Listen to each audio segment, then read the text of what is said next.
My thing just glitched out on me. But welcome back, everybody, to the final episode of After Ahsoka, because the season's over. Went by so fast.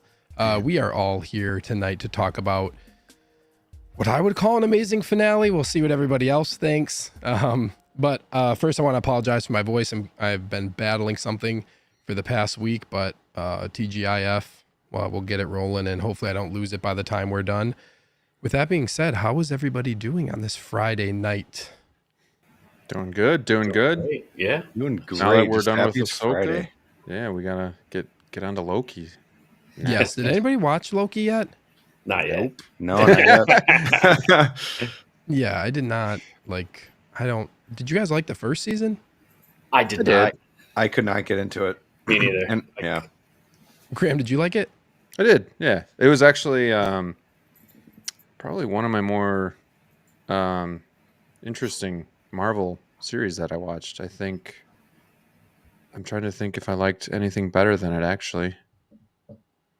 Hawkeye, no. WandaVision. Hawkeye, no. WandaVision was okay. I did enjoy WandaVision. It was a little slow at first, but I did end up enjoying it. No, it was good. It was decent. I mean, yeah, it's not up there with Ahsoka, but it was good. Did you like Moon Knight? I did, but I thought it started really strong, and Oh, then yeah. that kind of tailed off towards the end, and then Sure. just Yeah, kind of I- almost like abruptly ended. Yeah. Yep. Like, okay, we got to finish it. Let's just do it. So How do we do it? I don't know. Let's just do it. just end it. Yeah, I thought Loki season 1 was good. I'll watch the second one for sure. I don't know when I'm gonna get. I will I don't too. know. I don't know if I'm gonna do it on like a weekly basis, but we'll see. It's not going to be like Ahsoka where we gather, like Rob and I would gather and watch, and we'd watch it the night of. Like, this is going to be more of, oh, I got 45 minutes of downtime. I'll watch it now. Yep.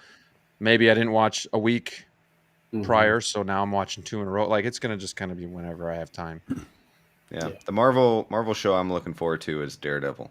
Bring that back. Oh, Cannot dude, wait. 100%. Yeah, for sure. No, Is that was a one of the- continuation, or are they rebooting it? It's like a reboot, Soft but reboot. but at the same time, like same character, everything. Yeah, soft reboot. Exactly. Are they still are they rebooting it completely, like rebooting the story, or are they like acting like the events that happened on the Netflix series happened already?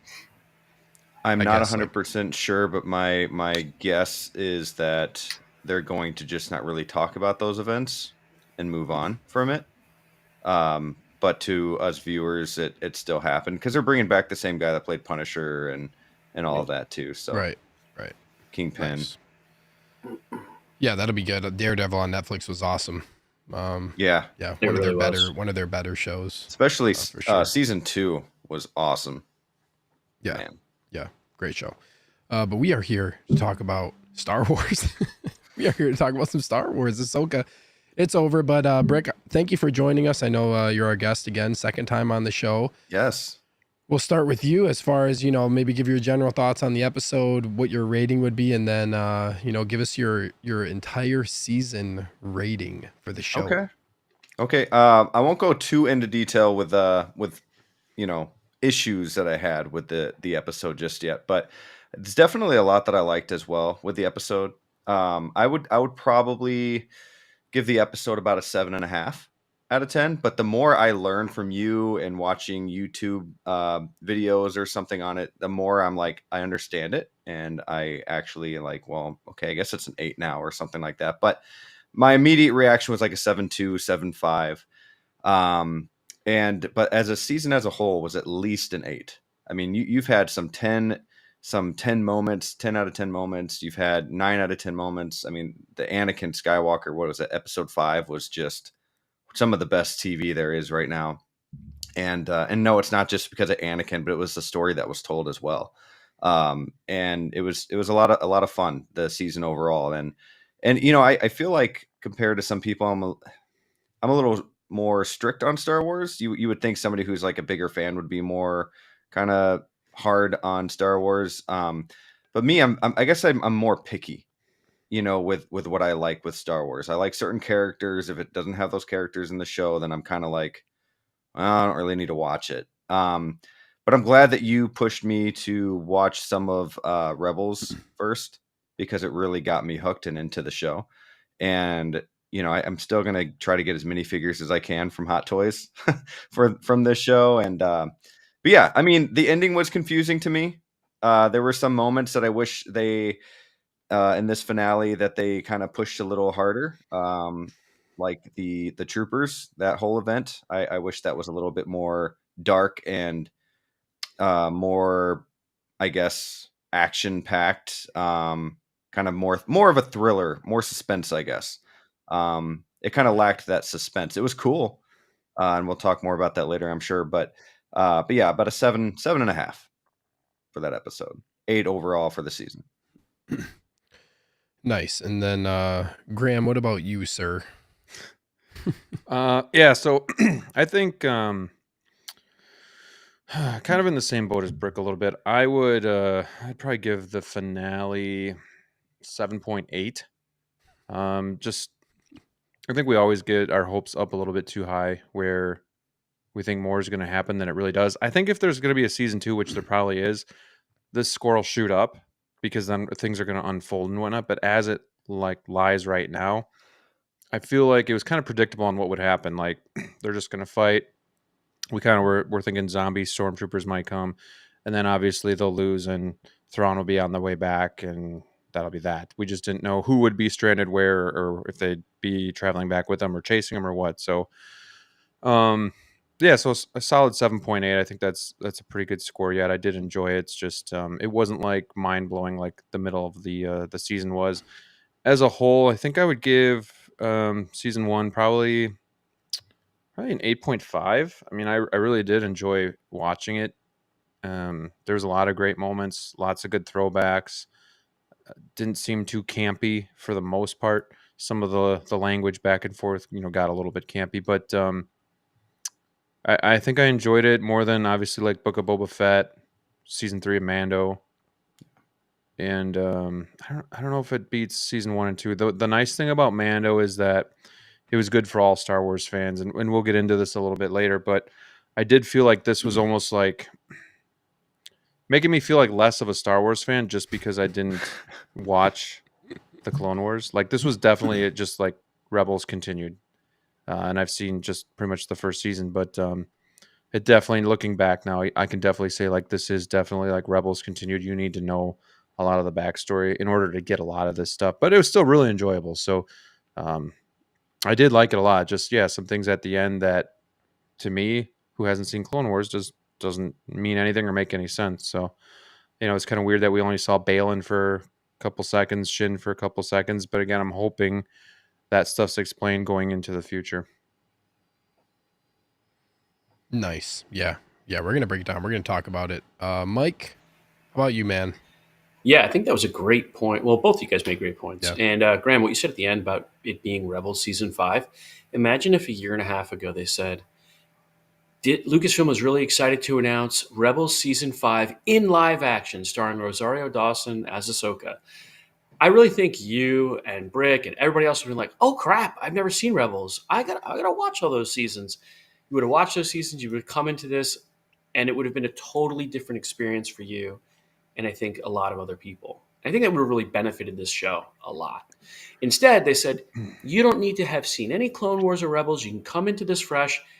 I don't really think that's true from my perspective, and I have seen it, and I don't think that's true because there's so like in one moment or one line, I can go, oh, I know what they're referencing.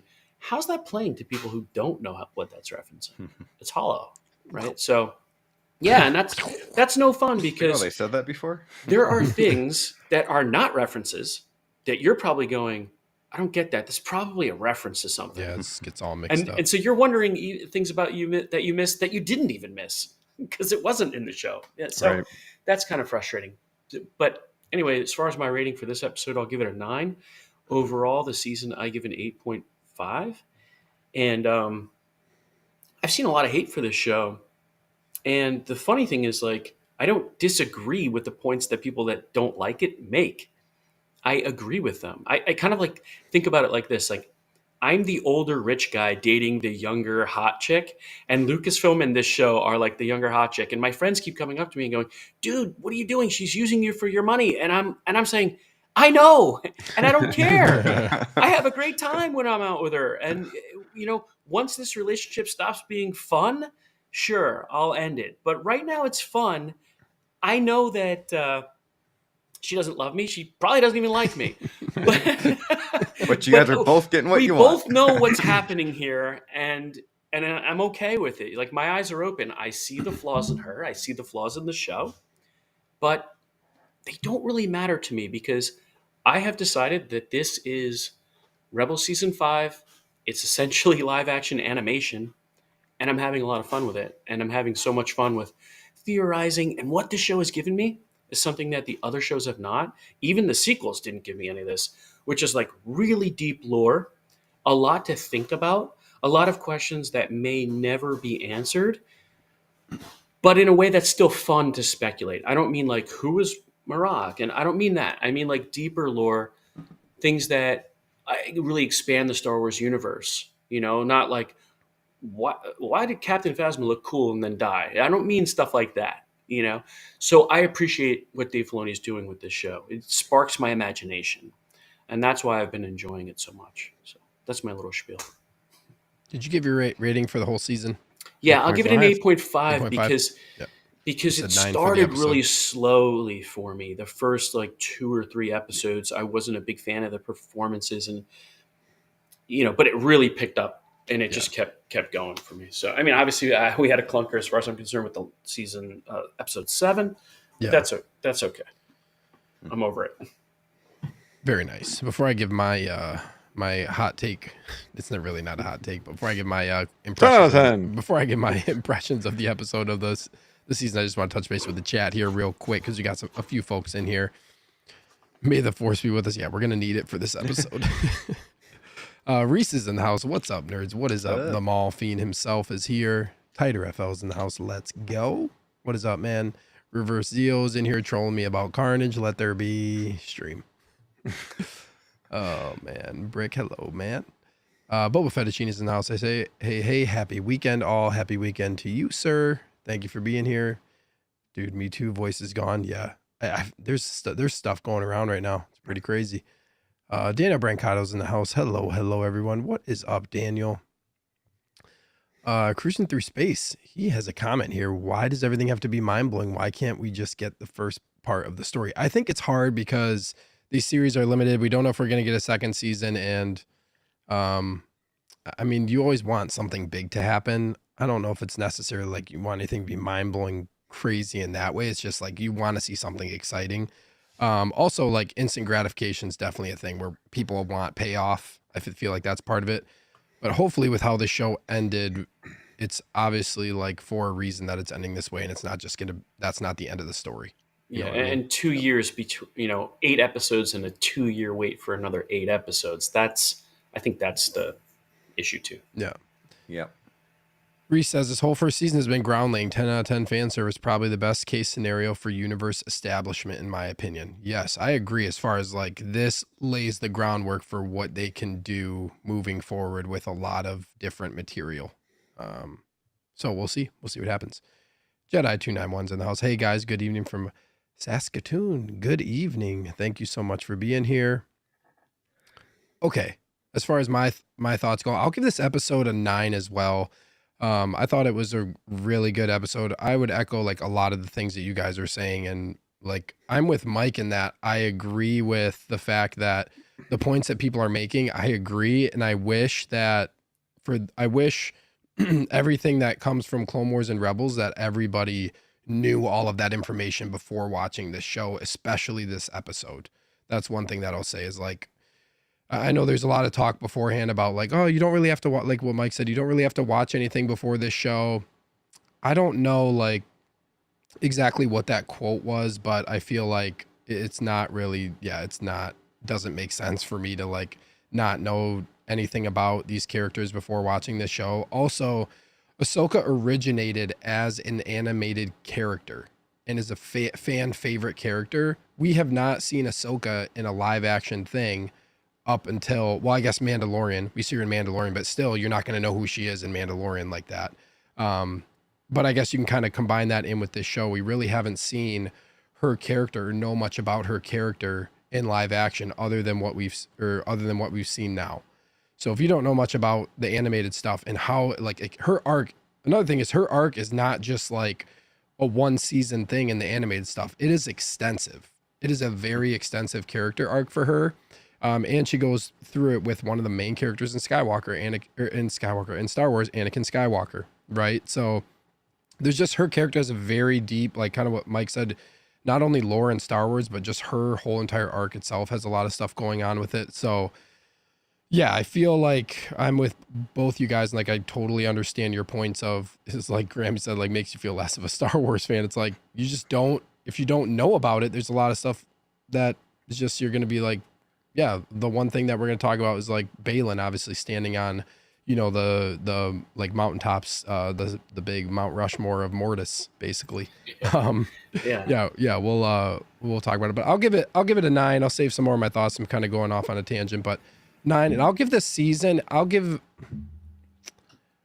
season a 9. I'll say 9. I'm kind of stuck between a 9 and 9.5. I'll give it a 9. I really enjoyed it. I thought like some of the gripes that I had, I guess, was like some of the dialogue stuff that we talked about. I felt like some of the action scenes felt condensed. Like Brick, you brought up like the stormtroopers in the episode. It just felt like it wasn't like, none of the scenes that were really action scenes really felt like really wide open, like a movie would feel. Like it just all felt kind of like condensed in these spaces. So some of the action stuff, same with like the episode before in episode 7 when, you know, they're fighting all out by the Noti out, like by their little hut things. And it's all just really condensed, all the fights that they've had.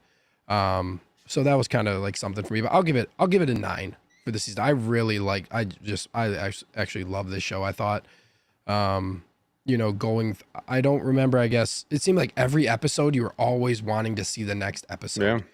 And like Mando season 3, it was like, oh, there's a filler. Like we don't even have any, it was more so Mando season 3 was like, what are they doing with this next episode? We have no idea where things are going. You had no idea what you were going to get. You don't know what's going on. Yeah.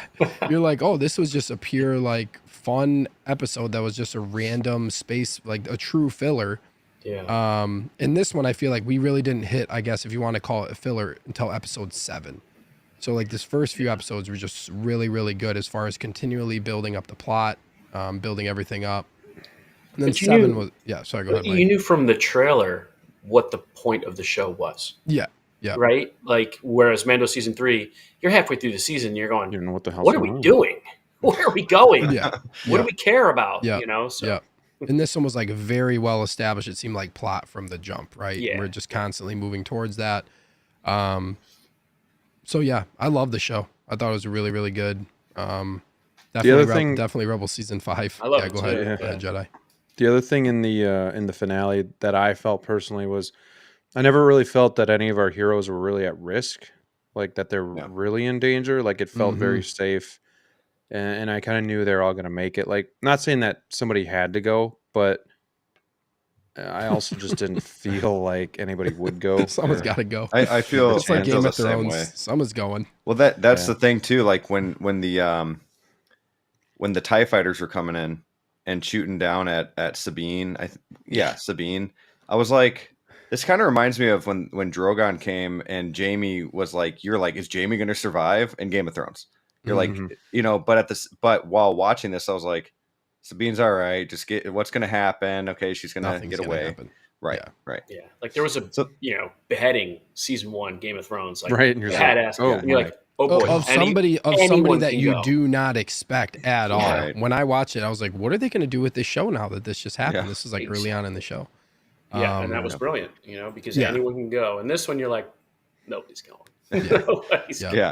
Yeah. Crazy. Let me transition this over here. But yeah, I agree. Everything felt like relatively safe. Like within the show, you didn't really seem like anybody was really in any true danger. Yeah. Really quickly too. Yeah. I felt like Mando did some things well, and then this one did opposing things well. Like you said, it had a point. We knew where we were going with this story. Where Mando, it's like, oh, we didn't think we'd get this far. We don't even know what we're doing or, you know, what the goal is. But I thought Mando did a good job at introducing characters as well as like backstory for those that didn't watch Clone Wars. I thought they just did maybe a little bit of a better job of laying that groundwork of who they are and what they've done, like with Mandalore and all that stuff. So I really did enjoy Ahsoka a lot. So I'm not taking anything away from it, but there were some times where I felt like, especially towards the end of it, I guess, that I just didn't know all the signs that were there or everything that was going on. So I just thought Mando did a kind of a better job at that particular thing. Yeah, and Andor too. If you even if you never saw Rogue One, you know who he was as a child. You understand his relationship with his mother figure, and you really have this whole backstory on this person. If I had never seen any animation, Star Wars animation, like I don't know, why do I care about Ahsoka? Who is she? Mm-hmm. You don't really learn anything Yeah. about. You learn that she has a master and she's got PTSD. She's seen a lot of war and stuff, but I don't know. I feel like you don't get that real sense of who the character is. But I could be wrong. You guys would know better than I would. I mean, I think that's like where the like the line is drawn for this show is it's a character that either you don't know anything about because you haven't watched the animated stuff, or you know a lot about because you've seen all the animated stuff. yeah. That's basically it. You know what I mean? Or maybe you've seen Rebels, at least have seen Rebels. If you've seen Rebels, then you know somewhat, but you still are missing a lot when it comes to Ahsoka. Like the Ahsoka Anakin stuff is you're missing just a lot. So, Yeah. and then obviously in this episode, there's a lot of lore filled stuff that's from the animation that a lot of people just, you know, you're not going to know about. You're going to have to either watch it or read up on it or watch videos or something to figure out what's going on. So do you think that's going to be a problem though for future viewers or for the showrunners when it's like they're like, oh great, now I got to go back and watch animation or read up on it, but I don't have time for that, so I'm not going to watch season 2 or Like the for movie. Do you think any? like do I think the people who are actually creating it are going to have that No. problem? No, like people who are the viewers are going to have that problem of not really wanting to continue with it because now they have to go back and watch all this animation. It's like I don't have time for that. Or I guess it depends. Like you guys would probably be like, you know, you and Graham would probably be better suited to answer as far as like, do you feel like now before say they announce a season 2 and they say Sure. season 2 is going to come out. We've confirmed it. We're writing it. We're doing season 2. Would you guys be like, are you guys saying, okay, I'm going to go back and watch Clone Wars and Rebels now? Or are you just going to like ride it out and watch season 2? I'd Or at probably least maybe go not back. watch it in full. Maybe not watch it in full, but like go Yeah. figure out the main points and like these Yeah, main things related I'd to for the show. sure. I'd for sure look up like what are these mountains? What's the owl or whatever? You know, I'd look up the questions and get the answers. But my thing is like, but would everybody want to do that, or would some people be like, oh, season 2, I didn't really get the second half of that first season, anyways, but I'll watch it in case Anakin comes back, kind of thing. You I know? think a lot of people might do that. Yeah. Yeah, Yep. Some people just don't like watching animation. Yep. sure. And Yeah, that's where it's and tough that's too. That's fair. where it's Yeah. tough. Yeah, it's been tough for me. I'm kind of at a crossroads because I was giving Rebels a good old college try, and I've given Clone Wars a try a couple times, and I just can't seem to.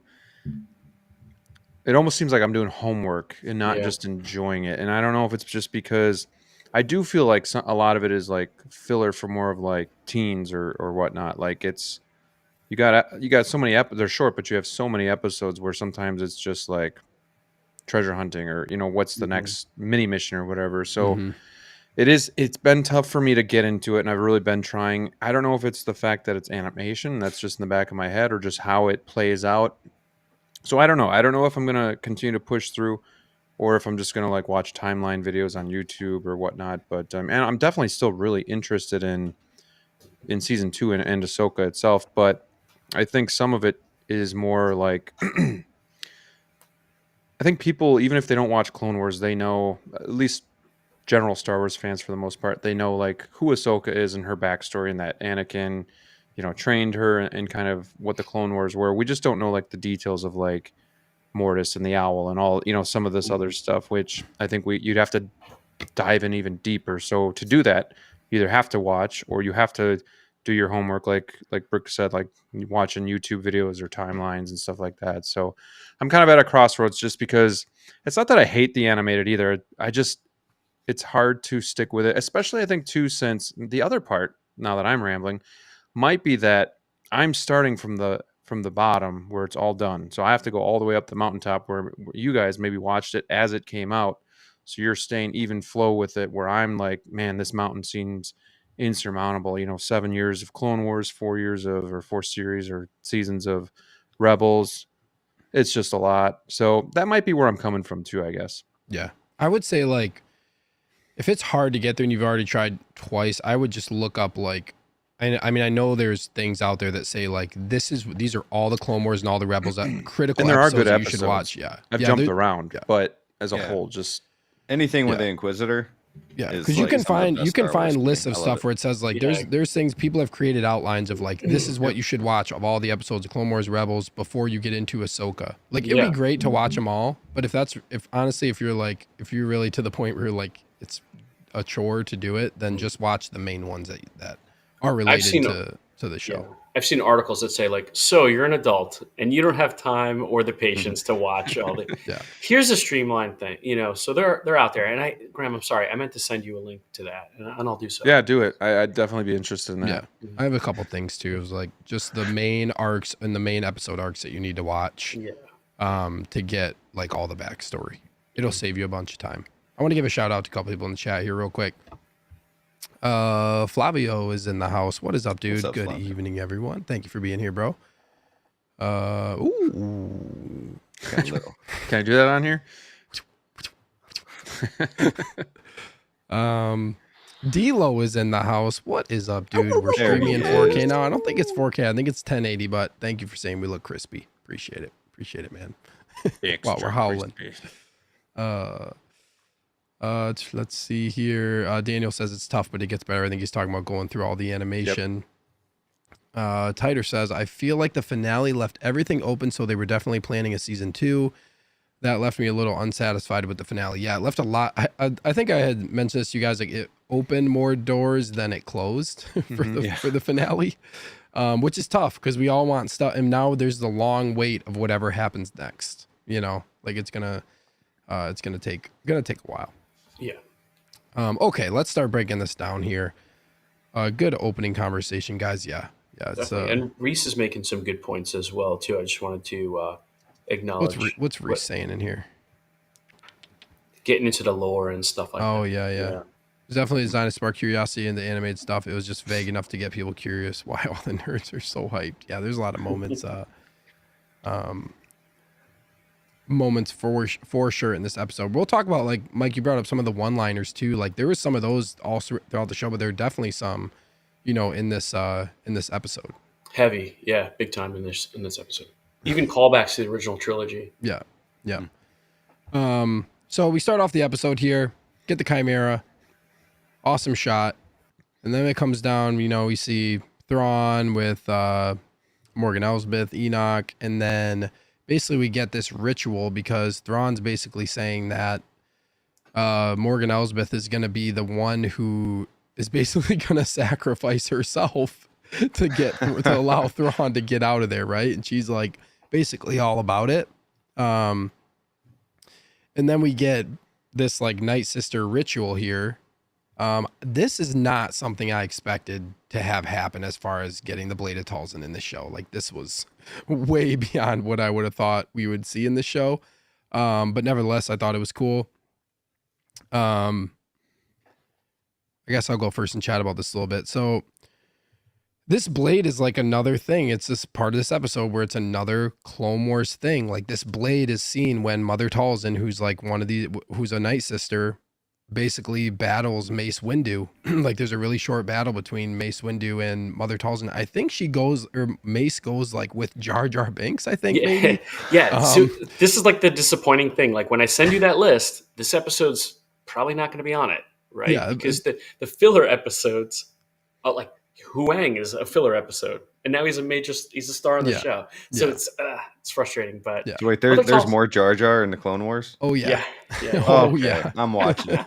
Oh, there's a whole Gungan arc in Clone Wars. Yeah. Oh yeah, there's a huge a lot of more Jar Jar. By the way, Mother Talzin's Maul's mom, so Yeah. it's pretty cool. But Yeah, so and then you get, like, into Savage Opress. I won't go down the rabbit hole of what's Yeah. great in Clone Wars, but yeah, so Mother Talzin like has this blade, so like that's basically where this comes from. Um, it's also like just a couple other things as far as like what this then made me think of is like, so Mace Windu also has like connections kind of to Kanan, who's a Rebels character, because Depa Billaba, who's Kanan's master when he was Caleb Doom, when he was young, like Depa Billaba dies in Order 66, she was trained by Mace Windu. So it's just like there's all these things, you know what I mean, that you can really get like really deep into the lore if you want to. Yeah. Reese said Maul. Yeah, yeah. But did you guys have any thoughts on this as far as like just what they decided to do with Morgan Elsbeth for this episode? I guess Graham, we'll start with you. We'll just go down the line here. What were your thoughts on this part and like kind of her being a sacrificial lamb, so to speak, I guess? Yeah, and the transformation. No, it was cool. Definitely seemed like, cult thing, but obviously, the sword didn't mean anything to me because I have no idea what the hell's going on with it. So it was cool to see. I thought the one thing I will say too is I just kind of thought Thrawn was too much of a bystander. Like, I know he's more like in mind and outsmarts people and whatnot, but I would have liked to see him. I don't know. I didn't feel like he really had that much that he did, if that makes sense, like of value. Like, I don't know. He just kind of standing there and directing, and I don't know. It didn't seem like he was doing enough, but I wanted to really just be impressed by Thrawn, but he was all right. But yeah, I mean, I don't have a whole lot because obviously I'm the OT guy, so I don't know any of this shit that's going on. I'm just watching it, and yeah, it was cool. Just taking it all in. Is that all I got? That's all I got. No, I watched it. I saw it, and we moved taking on. it all in. Yep, exactly. Yep. Mike, what about you, man? So to Graham's point there, it's like often said that as a writer, it's impossible to write a character that's smarter than you. And Timothy Zahn is a really smart guy. And he's got a military background and everything, and he writes Thrawn perfectly. I agree. Dave Filoni, like when I hear Thrawn's plans, I'm like, am I really stupid and don't understand that? Or is that a dumb plan? It's like, so I agree. But as far as this moment here, I mean, again, this is like maybe superficial stuff. Like the fact that their magic was green, I was like, oh, look, they're using the green witch magic. That is so cool in the animation. The green powder. The green, yeah, and they're bringing it here, and they're green smoke. And I'm like, oh, if her face changes to gray and that's going to be so neat. So I'm a sucker for like this stuff that on the surface can seem superficial, but ties in the Rebels like universe, and they're not afraid to do so. That's just exciting to me. I do like, and I know some people don't, I do like the witchcraft element that Filoni has brought into Star Wars.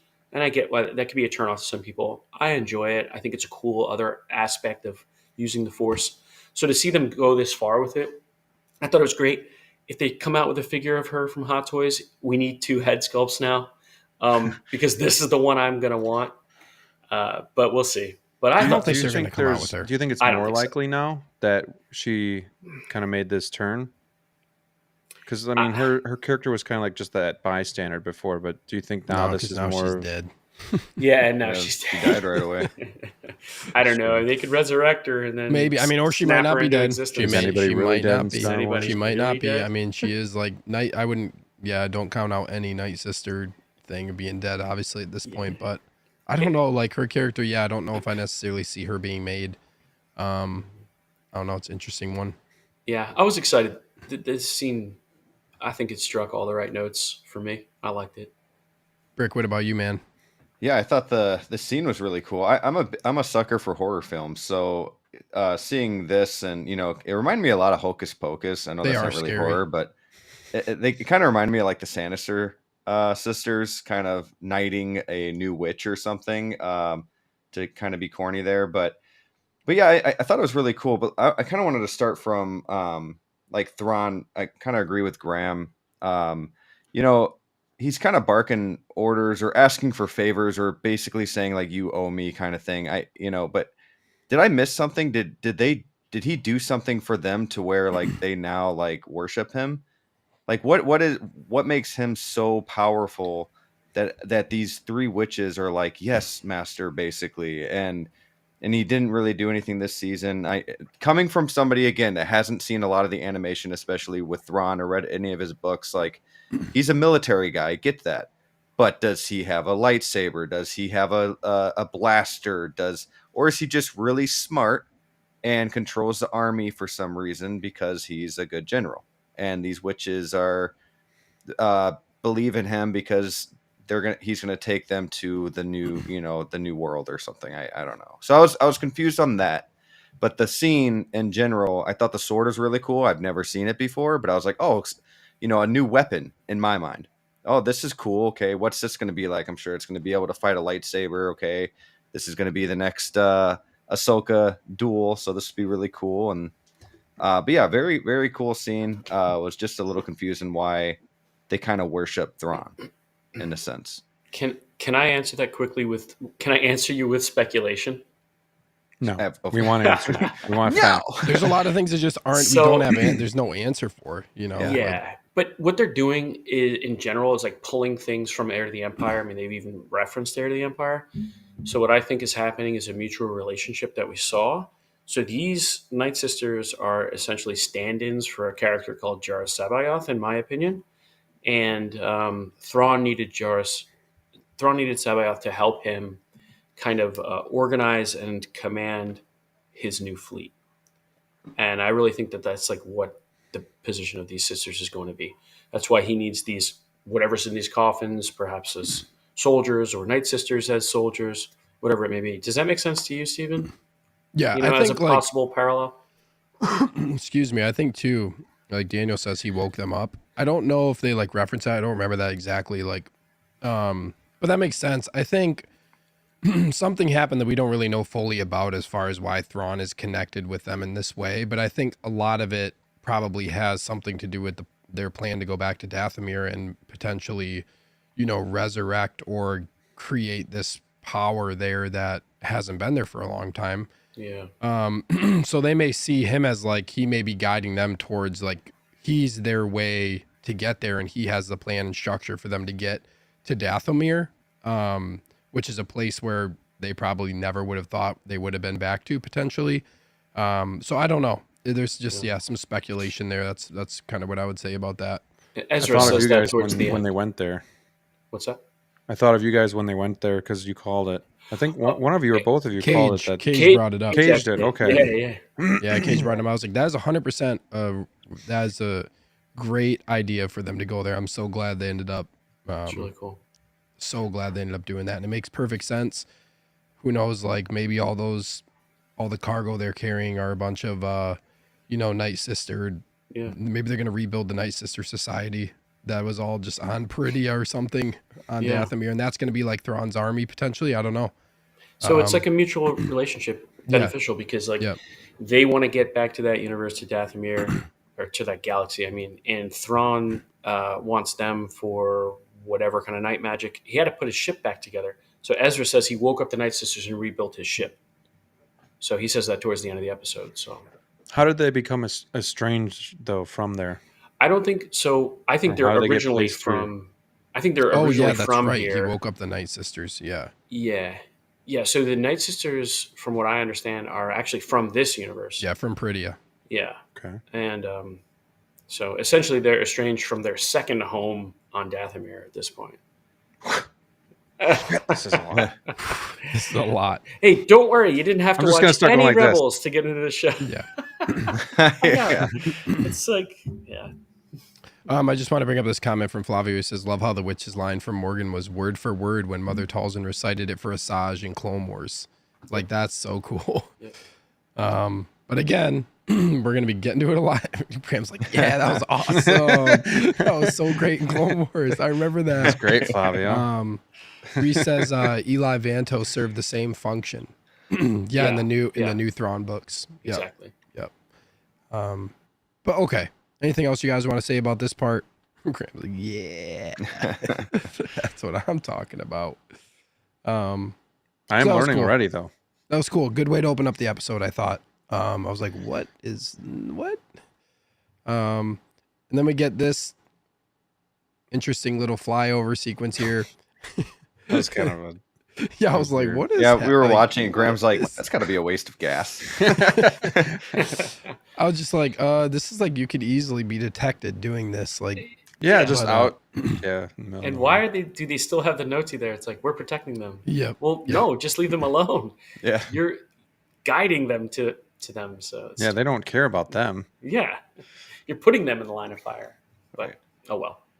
They are the Babu Freak as Anzelians of Yep. this galaxy, and they're cute. And they sell Yep, toys. 100%. They are cool little creatures, I think. Yeah. I do like them. And then we get this part, which I thought was really cool. Ezra building a new lightsaber. We get a little Yeah. back and forth between him and Hu Yang. He saved one of the emitters, right? That was Kanan's. I thought that was really cool and said, in case Kanan ever needed another one, and then that's going on Ezra's new lightsaber. That was a nice touch. And then we get into... Yeah, that might have been one of my favorite parts of the Yeah. episode right here. It was really cool. I liked it. This is So one of then- those scenes that they held Yeah. off, like, and we get so much from this scene. Sorry, I didn't mean to cut you No, off. go ahead, Mike. Go ahead. You can go ahead and give Well, your thoughts here. Yeah, so like we get to see a lot about Ezra here, but it's also like the subtext that Hu Yang is saying to Ezra is really not hurtful on purpose necessarily, but he's almost in some points looking at Sabine when he says the relationship between a master and their student is an important one. And you see Sabine like being kind of crushed during this. And it's also about Kanan, who she was really close with. And for me, Kanan was maybe my most heartbreaking death in all of Star Wars. So yeah, you just like see her face there, and she's thinking about what we learn in like after she walks away. We learn why she was so hurt by Ahsoka, because Ahsoka decided to stop training her because she saw what happened to Anakin, and she's concerned that maybe her Padawan will go to the dark side as well. After her So, entire family was after- annihilated by Yeah, a show of force from the Empire, basically, Right. for no reason. yeah, because we've been wondering for the last 7 episodes, like what the heck, and I'm not going to say Yep. that absolves the show's responsibility of like, I feel one of the weaknesses of the show is some of the more or most interesting things between these characters doesn't happen on screen. And that's frustrating. But at least we got it in some dialogue here. I thought it was well done. So, and also I'm again sucker for that emitter and callbacks to Kanan's saber and stuff like that. Super cool. I want that saber now, by the Yeah. way. Yeah. Oh, I like yeah. how it was blue too. I like how Love it's it. a different color. Yep. Um, And he made like a little nod to the complaints about their sabers being too thin. Yeah. I thought they were cool in Rebels. A lot of fans thought they were too thin, and he's like, the emitter's too thin. So I think that was like a little That's callback funny. to That's that. funny. Yeah. I know a lot of people had a problem with the Rebels. Like the blade. artistic styling of the Yeah. blade. Yeah. I liked it. But yeah, I thought it was interesting too, like who gives us the message of what happened between Ahsoka and Sabine? It was Hu Yang. Yeah. Like I did not expect him to be the one to say, No. "Oh yeah, this is exactly why there's a falling out between Ahsoka and Sabine." I did not see it coming from Hu Yang. I thought it would be a conversation maybe between, or we'd get maybe some type of flashback or something else. But nope, just Hu Yang in the finale, dropping the fact that that's exactly why. And Yeah. Ahsoka feared that Sabine would become basically what Anakin became, right? Yeah. Or she would go down the wrong path. Yep. And Hu Yang calls him Caleb. Like just little touches Yeah, like that are so cool. Really like that. Always love hearing Caleb Doom. Brick, why did you say you can kind of give your thoughts here and then maybe explain why you felt like this was one of your favorite parts here. Yeah, I really like this scene because it like like Mike was saying, there's just a lot of like backstory pretty much, like you learn a lot here. You learn more about Kanan, you learn that this lightsaber, the second part of, what was it, the hilt? Is that what it was? It was the emitter part that he The gives. emitter. So yeah. So I mean, the second part of that was, given to Ezra, and I know enough to know that Kanan trained Ezra and, all of that. So that was kind of touching to me. And then to see Sabine over there getting emotional and learning a lot too. And I like scenes like this because it kind of just takes you away just for a minute and lets you know that these people are human. And, it gives you, it kind of brings back like to care for these characters once again, rather than just, oh, on another mission, let's go. So it's good to have, it's good to have some story there, to have some breaks like this. Yeah, it's a good point. Instead of just like, being absorbed in everything else that's going on, kind of humanized it a little bit. Yes, I agree. Thank you. Graham, what did you think about this part here? Yeah, it's always cool when you're seeing somebody build a lightsaber too, because kind of like Rob said, humanizing them, but it also like, sometimes it just makes the story a little bit more realistic too, because you just think it's like magic and these lightsabers are just there and they just work. But like, yeah, it's a special art to build them, and it was cool with the Kanan reference. Just that, that emotional bond was still there, that he's actually getting like a part that was for him or was his that he can use on his saber now. So that was really cool as well. Did Sabine ever tell him why they were there or what happened? That just kind of got thrown to the wayside though, so that was a little just, that conversation never happened. It never materialized, like, which is really weird. And it's just weird that he doesn't really care to know anything or like how they got there, what's going on. But he's almost he's almost just like, oh, just like, okay. I'm just along for the ride. It's all good. He's like, I don't have a care in the world. Yeah, he's literally just the most carefree person on the show. Good, just man. yeah, exactly. That's what I say. Like, he's just like the shit that he says just kind of just makes me chuckle, because I'm just like, dude, you literally like don't care about. Really. He's just like, I want to go home. It's like the Matthew McConaughey of Star Wars. Yeah. Correct me if I'm wrong, but was he like that in Rebels? Because again, I'm in season 1, and I felt like he had more. Like wasn't he a warrior? Like he was not. I would say this was not how he was the majority of time in Rebels. He had some very dark moments in Rebels, actually. Very dark. And like also, like I feel like he was angry, not angry a lot, but he kind was of. angry. And then he was angry sometimes. And, Yep. He was angry because like his people on the Thal were dying, and there was nothing he could like, or they were under Imperial occupation, and he wanted to know what happened with his parents. So he's like, well, why can't I go back? And then Kanan would tell him, like, well, you need to think about your choices. Just conversations like that, where he was frustrated with like why things are the way they are, and he has the power to potentially try to do something about it. And then he gets connected with a little bit with Darth Maul. And I remember the episode when he buddied up with Maul and he kind of got tricked into that. But he just seems like he turned into a hippie. It does. Like, animated version would have run up to Sabine and been like, Sabine, I mean, this is the love of his life. Not her. The feeling isn't mutual, but he's definitely like has feelings for her. He was never this cool. Yeah. He's become a turtle creature. Yeah.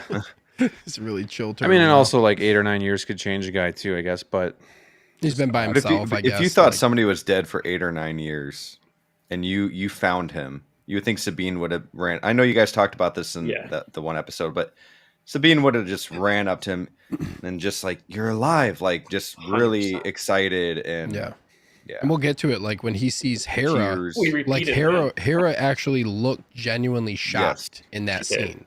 You know what I mean? Like she's like, you could just feel it. She didn't even. All she had to say was Ezra, and like you could feel the tension and feel her surprise in the scene. Versus like we've already talked about a bunch of times of the big one that you want is Ezra and Sabine, and emotionally it just didn't hit. Right. Well, and maybe it is true. Maybe Sabine just always had that feeling and that he was alive, and she just knew it. And that's why she wasn't as shocked. I don't know. But you still would have thought she would have been excited. Like, I found you. Woohoo. Yeah. Any other 100%. Any other thoughts on this part, guys, before we move on to this next? Nah. Well, we're 10 minutes into the episode. Let's speed it up. So then we get this conversation. Then we get this kind of interesting conversation between Sabine and Ahsoka, and where Sabine's like, oh, so like what I did? Like, well, yeah, she knows. She's there. Of course she knows, like, like that and Ahsoka's basically like totally fine with it, basically saying, well, like your gamble paid off. And I forget exactly what else was said. One thing that Ahsoka does bring up is how, again, like Anakin stood by her when nobody else did. And I think like she makes that a point to tell Sabine, like, my master stood by me when nobody else did. Like, that's what I'm going to do for you, essentially. That was a nice touch. And again, for me, like, I know you guys know kind of about how like Ahsoka got like basically put on trial and betrayed kind of somewhat by the Jedi Order because they didn't believe her. But like during that time when she gets, you know, framed for like the bombing on the like the, I forget exactly, it's like it's like a temple, like you could probably, it's like, yeah, it's like a temple, part of the temple, it gets bombed. And then like I forget who exactly the character is, but like Ahsoka standing in that one like character's jail cell, and then the character gets force choked to death. So everybody like on the video cameras, it's like Ahsoka looking like she force choked this girl. So Ahsoka's getting framed, but Anakin was the only one who believed her, and everybody else, the entire Jedi Order, is like, nope. So it was basically like she's talking about how her master was the only one who actually believed in the truth, and then that's kind of what I thought about for this conversation here. Does anybody else have anything they want to add to this part as far as what was said between them? Nope. Yeah, so what she's referring to, though, is remember, she doesn't know that Ahsoka knows that she went willingly. She doesn't know that Ahsoka knows she gave them the map. So that's what, when she says your gamble paid off, so because they never had that conversation. So as far as she knows, she thinks Ahsoka thinks she was kidnapped or captured, you know? So I think that's what she's referencing there. So That's a good point. yeah, it was a clever writer's trick to like not have to have all that dialogue. Yep, because they Skip skipped. over Yep, it. they basically skipped. Like it doesn't matter which way you go because Yeah. it's basically irrelevant because they're there, type of thing. Yeah, and there were two nice little things here. She says, "Have you been training?" And she says, "I try." Yeah, yeah, And she goes, "I do," because she doesn't want to hear the Yoda line repeated a million times that she's already heard. yeah. Because you know, Ahsoka Yeah, I forgot definitely about that was. part. Yeah, definitely was saying that to her. There is no try. So that was. I thought that was pretty cool. I like that. Brick, you got anything to add? No. Me and Mike are Good just scene, though. nerding out over all these little things. That's awesome, though. Oh gosh. It's good to nerd out. Then we get the two TIE fighters flying in. Oh, what a great scene. Can't hit anything. They can't hit anything, and they're like this. Not even a moving target. Yeah, they hit the ship a little bit. Yeah, a little bit. Oh, let's go for Smoking a another little. pass. Look at this smoke.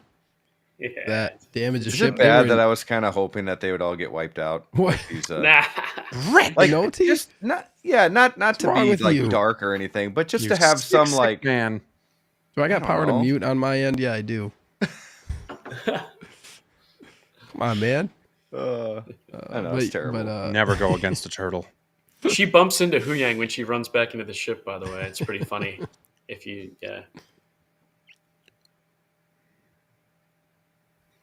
Well, it's like anytime the ship gets hit, it's like, oh, don't worry, I just need 10 minutes and I'll get her up and running. the ship is smoking. There's like literally broken bits. Like, at and they least repair Mando it by needed parts. touching wires together. Yeah, there we go. Yeah, at least Mando needed parts. Exactly. I will say this was pretty cool. Oh, yeah, sure. I like that. That I was think a pretty cool sometimes part. with Star Wars too, we just have to accept some of these things and move past it. Like You have to because it happens it in is every what it single is. show. Yep. It happens in every show. Just like the stormtroopers not being able to Yep. hit anybody or Yep. You got to remember a lot of this is rooted in the original trilogy too. Yeah, Yeah. it's You know true. what I mean? A lot of My this wife stuff's made like a funny comment. She's like, "Why can't they? They're like Zoolander. They can't. They're not ambi-turners. Like they just can't Yeah. turn out of the way." yeah. Flash I her. always bring up whenever somebody says like stormtroopers can't hit anything, go on YouTube and type in like if stormtroopers were accurate and watch Oh, the you'd be video. over. And yeah, I've seen It's that. so bad. Like it's so bad what happens in the video. They're just hitting everybody and it's just like killing everybody violently. There are some. Um, There's a really good stormtrooper blooper later on, which I sent you the picture of, Steven. Oh yeah. Yeah. I'll be sure to point that. I'll be sure to point that part out. I'll try to get on that part. I don't remember exactly what was said at this part. Oh, he just Withdrawn. says prepare for ground assault. Yeah. Oh yeah, and this is when he's Oh, just yeah. he's just Immediately. strategizing. Though. Yeah. Yeah. And to Immediately. punish the commander of that last mission. So Let me see here. Let me see. Trying to see how far you guys want me to go. You guys can stop me if we get to a part where, oh yeah, then they start getting shot at, right? Yep. They basically start getting shot at as they're approaching. Then they get the Those door shots open. were cool, weren't they? I thought I thought pretty so. cool action Yeah, I shots. thought it was cool. Yep. Yep. I did think this. So what was Shin and Balin doing during this time? Just watching over a cliff, just letting it all play out. Shin was standing by the bandits, just waiting for the moment where they tell her to go like this. Yeah. Raise up the lightsaber. She's like, they're not looking at me yet. Yeah. Yep. Okay. Yep. Yeah. They're just Balin's probably just walking through the cliffside, just chilling by himself. How the Yeah, hell just did he get pacing up back there? and forth, like, Yeah. okay. Yeah, So basically, then we start getting that's a cool. some shot. Sabine Force user action. Okay, get the door open. Thrawn's angry. The same angle of Thrawn we're getting in every Oh, shot. It's this shot, and then he turns around. Yeah. Every time. This Every does time. happen every time. You're right. You're right. It's like yep. Just getting a little Turns fatigued. around, walks away. Thrawn fatigue. Brick, I'm gonna let you go first at this part because I know you got some things to say about the Okay. lightsaber, So, lightsaber action yeah. for this episode, and kind of overall. So, and not to be too nitpicky, but But let's do I very much feel like the lightsaber. Some of the duels, like when she fought Balin, I thought that was really cool on the the cliffside and all that. But when they're fighting the troopers here, it seems like the choreography could have been way better. I just feel like it's a bunch of this, nothing too intense is happening, and it kind of reminded me of, like, I guess, an animation where they're talking as they're fighting. And like when I watch Rebels, it reminded me of a lot of that. So I don't know if they're kind of trying to bring that feel in or what, but there wasn't a lot of like great like choreography or just like leaping forward and like taking him out and or I don't know. It's really hard to explain, but I just felt like it was always the same movement. And it goes to the point and where they you never weren't- felt. Sorry, It was too goes to the easy. point- yeah, that you never felt they were really in danger. Mm-mm. Like they could just They're look just like like, this, go, yeah. So You go over there, I'll go over here. Okay. Yeah. And Stormtrooper's like, you shoot now, then I'll shoot later. yeah. But I'm gonna walk up to him with my gun first. Well, like, and when she just does that, like that just seemed too easy. I don't know, but and I love her as an actress. I think she's doing a phenomenal job as Ahsoka. It's not to take any of her credit away from her, but maybe it's the angle that it was filmed in. I'm not sure, but I'm a prequel guy. Jedi is the OT guy. I'm a prequel guy, so I'm used to like the fast pace, like just crazy flips and like nonsense. Like, okay, only a Jedi can do, and then here we have it to where it's total like a normal person with a sword, kind of. look at all those I don't know. troopers. Mhm. Yeah, They're taking Yeah. turns shooting. It's like John Yeah, I Wick. completely agree, Rick. It's like they taught Rosario kind of 2 or 3 things, and she just keeps doing them over Yeah. and over. Yeah. I again. bet Star Yeah. Wars Which- theory was well, losing his and mind. and something that we'll see later too is when she's fighting, the basically the dead troopers, right? Yeah. But she's also having a duel. And it's only one at a time. It's like, why aren't the troopers shooting at her now? While and it's like, Just like yeah, last those episode. things. Yeah, it was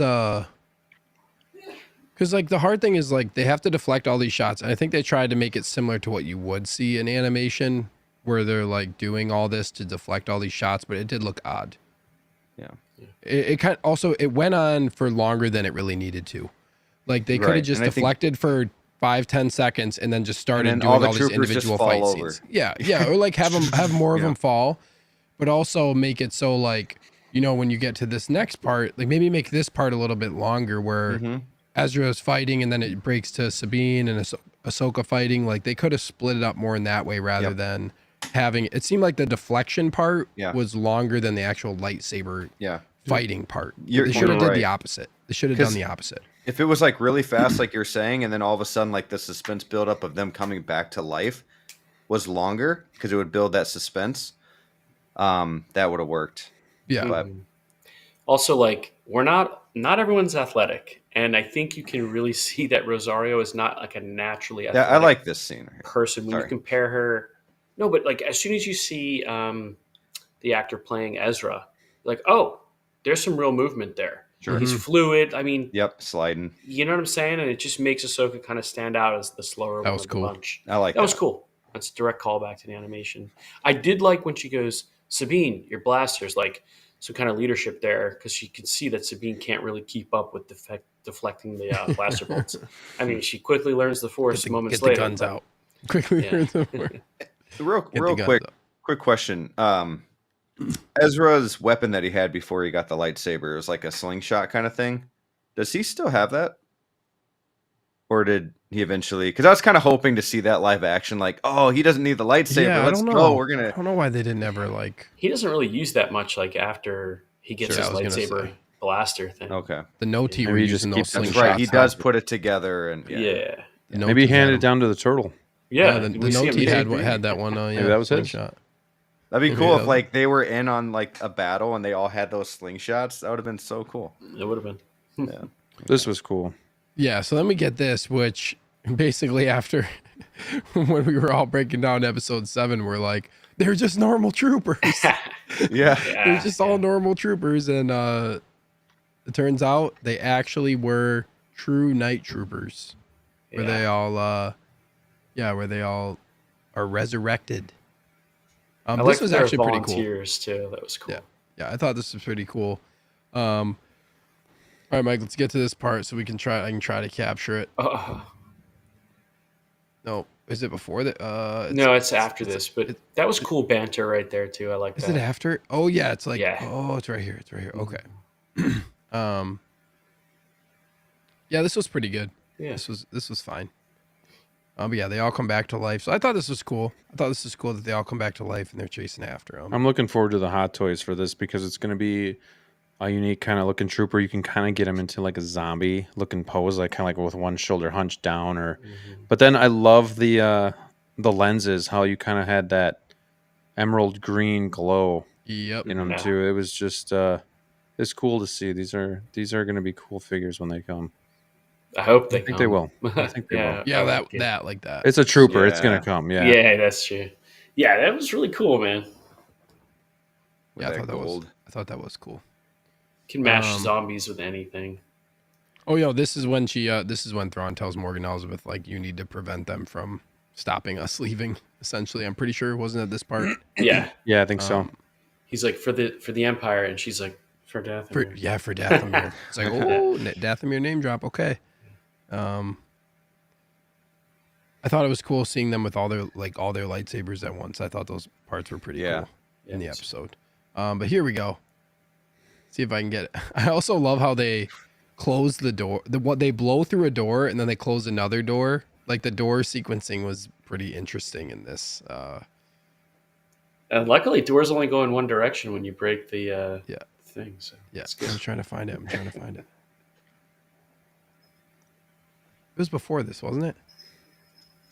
See, they No, it's blow right this- here. It's right here. Yeah, they blow this door open, and then it just closes the other door, Yeah, and they can just blow that one open too. this is the moment. Right? Oh, yep, he's in the air right now. He is completely Right in here, the air. this trooper falls down. This trooper falls down. Yep, Yeah. he is on the ground. You can briefly see it. Yeah, all four Right, limbs. right. Watch this guy. Watch this body part right here. See him? See his leg tripped? It's off the ground. And then you see right here his legs are down, and then boom, he's on the ground. Did you guys even Dude. catch that? Trooper just Mike, did you catch this? Yeah, I don't know how you caught this. Mike sent me the video and I'm watching it. I'm like, dude, I do not see it. I had to have him tell me. dude, I haven't heard anybody else reference this. So I this- couldn't like now I I'm can so see it proud of clear myself. as day. Now that I'm watching it like this, I can see it clear as day. Maybe it's because I was watching on my phone. But oh man, look, he is down. I can't believe they. He is Concussed. down. You know that actor is laughing his ass off when he saw this. Oh, on television. oh, I'm He's like, sure. They got it on "Please." camera. Or they let him go and he got Then he fired gets for up. that. Yeah, Yeah. yeah. Oh, that's funny. Primetime Reviews is in the house. What's up, guys? What is up, dude? Thank you for tuning into the show. Ooh, whoops. Getting better at it. Okay. And then we get That is too funny. I can't believe. That's yeah. I'm surprised that one's not talked about a little bit more. This was a great fight. I thought. I don't know if you guys have much, to say about this. I thought this was well done. It's entertaining, yeah. Yep. Yeah. Yep. Sure. I didn't think it was as good as their fight in Mandalorian. I Something really about liked that it. was just really The Beskar intense. spear Yeah. on that Maybe little the platform. cinematography. I mean, cinematography's Yeah. been great here, but I think the Western feel to that or whatever, I don't know, just seemed even better. Maybe the Beskar's spear did something too. Just the ting, like the noise of it. yeah, Yeah. it was That was just cool. something amazing about that. But Yeah. this was still really good too. I'm glad Inosanto, I think is her name. Morgan Elsbeth. I'm glad she got her time to shine here, man. Yeah, I It's like, agree. she's a pro, and this is like what she's a fine actor, but like this is what she can really do best, I think. yeah. Yeah, I agree, and also like one thing we forgot to mention is that obviously this blade can block lightsabers. I think that's cool. Yeah. It's always cool seeing them fight with a blade that can block lightsabers. Yeah. You know what I mean? Obviously, it's something powerful if it can do that. But yeah, I thought this was really good.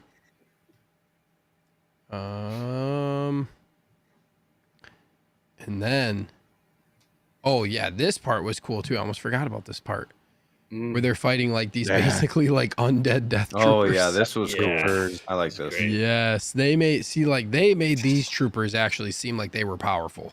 Yeah. Yeah. You know They what were I mean? scary. Mhm. Yeah, they were scary, and there was like actual like some ass beating going on. I thought When the that was helmet cool. busted because she shot it Yep. open, and you saw Yep. it was Yep. cool. Yeah, it was cool. And then I never would have thought to say this. In the finale, we get the shot from the trailer of the show of him walking into this room. Remember, I kept bringing this up. Like, Thrawn's gonna be walking into this room. So, like, what are they gonna be back? I thought when he was walking into this, like, maybe they would be like potentially off planet already. But nope. Crazy. This was from the opening of from the trailer. Bold for them. to And use a walking finale. away. What do you know? Gosh. But yeah, I thought that was cool. Anyways, yeah, then we get this scene. Like, Yeah, this was cool. This was cool. cool. I like that. Yep. It's great. There is, yeah, this was good. I don't want to play too much of it. I loved this part. I love this. This was just like, I know you guys don't really like the sequel trilogy, but this is like when Kylo Ren gets the saber and ignites it, and it goes right through that one. I think is Snoke. that. No, Hey, no, it's Ray, not Snoke. Ray does it to. Or Ray does it. Ray the does it guard to a and Praetorian guard. Yeah, and then Yeah. you're right. Snoke. It happens to Snoke too. Yeah, it happens to Snoke. But yeah, it happens to Snoke. But like when Ray gets it and basically like ignites it, and it goes right through his head, Yeah. like right towards the Did end you of the think- fight. Did you Love think that. her being able to use the Force to grab the saber was good payoff? Like, was it earned? Oh, look at his lights or his eyes Yeah, light up too. That was Sorry. cool. I Yeah, didn't notice that before. This was really cool. Was it earned? Not really. Yeah, look at that. That is Not cool. really. That is cool. That's really cool. Yeah. Like, we knew it was coming, I guess, but at the same time, I was like, okay, well, I thought No, it was she going was to the come in a Force. moment to save someone else, but rather than herself. But Yeah, I guess it's life or death, right? yeah. I mean, I didn't have a problem with it. It was just kind of just one of those things. I also love this right here.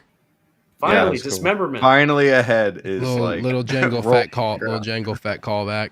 Yeah. But yeah, this was like, I love it when we get this type of stuff. You know, lightsaber Great. going through people's heads. Yeah. Hell yeah. We should have had limbs and stuff being chopped off, and Disney could have gotten away with it because these are zombies, But Right. at least we got ahead. Yeah. We got a head coming off. Take it. Tyler Fell says Sabine using the Force for the lightsaber was way too predictable. Yeah. Yeah, it was. I liked what she did with it, but yeah, so she went from like not really using the Force, but like, I guess you guys can give your interpretation of it. My interpretation was like she closed herself off from it, and then once her and Ahsoka basically like made up and she opened herself up to it more, and all of that took place between both of them too. And she's been doing training. Don't know when or how that's Stress. been. Like she's been doing this training. Yeah. But that was kind of like, my thought as to how now she's like more connected to it. You guys That's a have good any point. thoughts on that? I think The Force Awakens desensitized me a little bit, where Rey's just doing mind tricks and using the Force. So I was like, well, at least they showed her not being able to do it and training and, kind of like struggling. Yeah. So I'm like, okay. But Yeah. it was predictable. Yeah. The good thing is at least Kanan, yeah. Years ago said that she's got great potential, but she's closed off. Yeah, so, she's closed off to it. So set up to it. Yeah. So at least this isn't just like they just pick somebody out of nowhere who now has Force abilities. Like Sabine there was talk and there was already some setup about this happening. Because Sabine was doing some training and stuff in Rebels. And she can fight. Like that's another thing. Like if there's somebody that could do it. So I'm okay with it, but it's not really being predictable that bothers me, though. What would bother me more is if, at the beginning of the season, we were thinking, oh, eventually by the end of the season, she's going to be able to use it, and then she never does. That would have bothered me more. Like, if it's predictable, then so be it. They made it a point in the beginning that she's going to struggle throughout the season, and I'm fine with that. Like, give us the payoff, and they did. Yeah. Yeah, I agree. This scene was kind of funny. Yeah. Oh, no, go ahead. No, I was just saying, there it is. Oh, yeah. But like just before this, like Ezra and Sabine both kind of just walk around her. They're like, oh, yeah. I was like, well, really? All right. This was, okay, yeah, we should talk about this. Mike, you can give your take first, Mike. Go ahead. Look, I know I'm like supposed to be bothered that she could be so skilled so fast, but like the way I am with Star Wars is I'm kind of just like, whatever. Does it make me smile?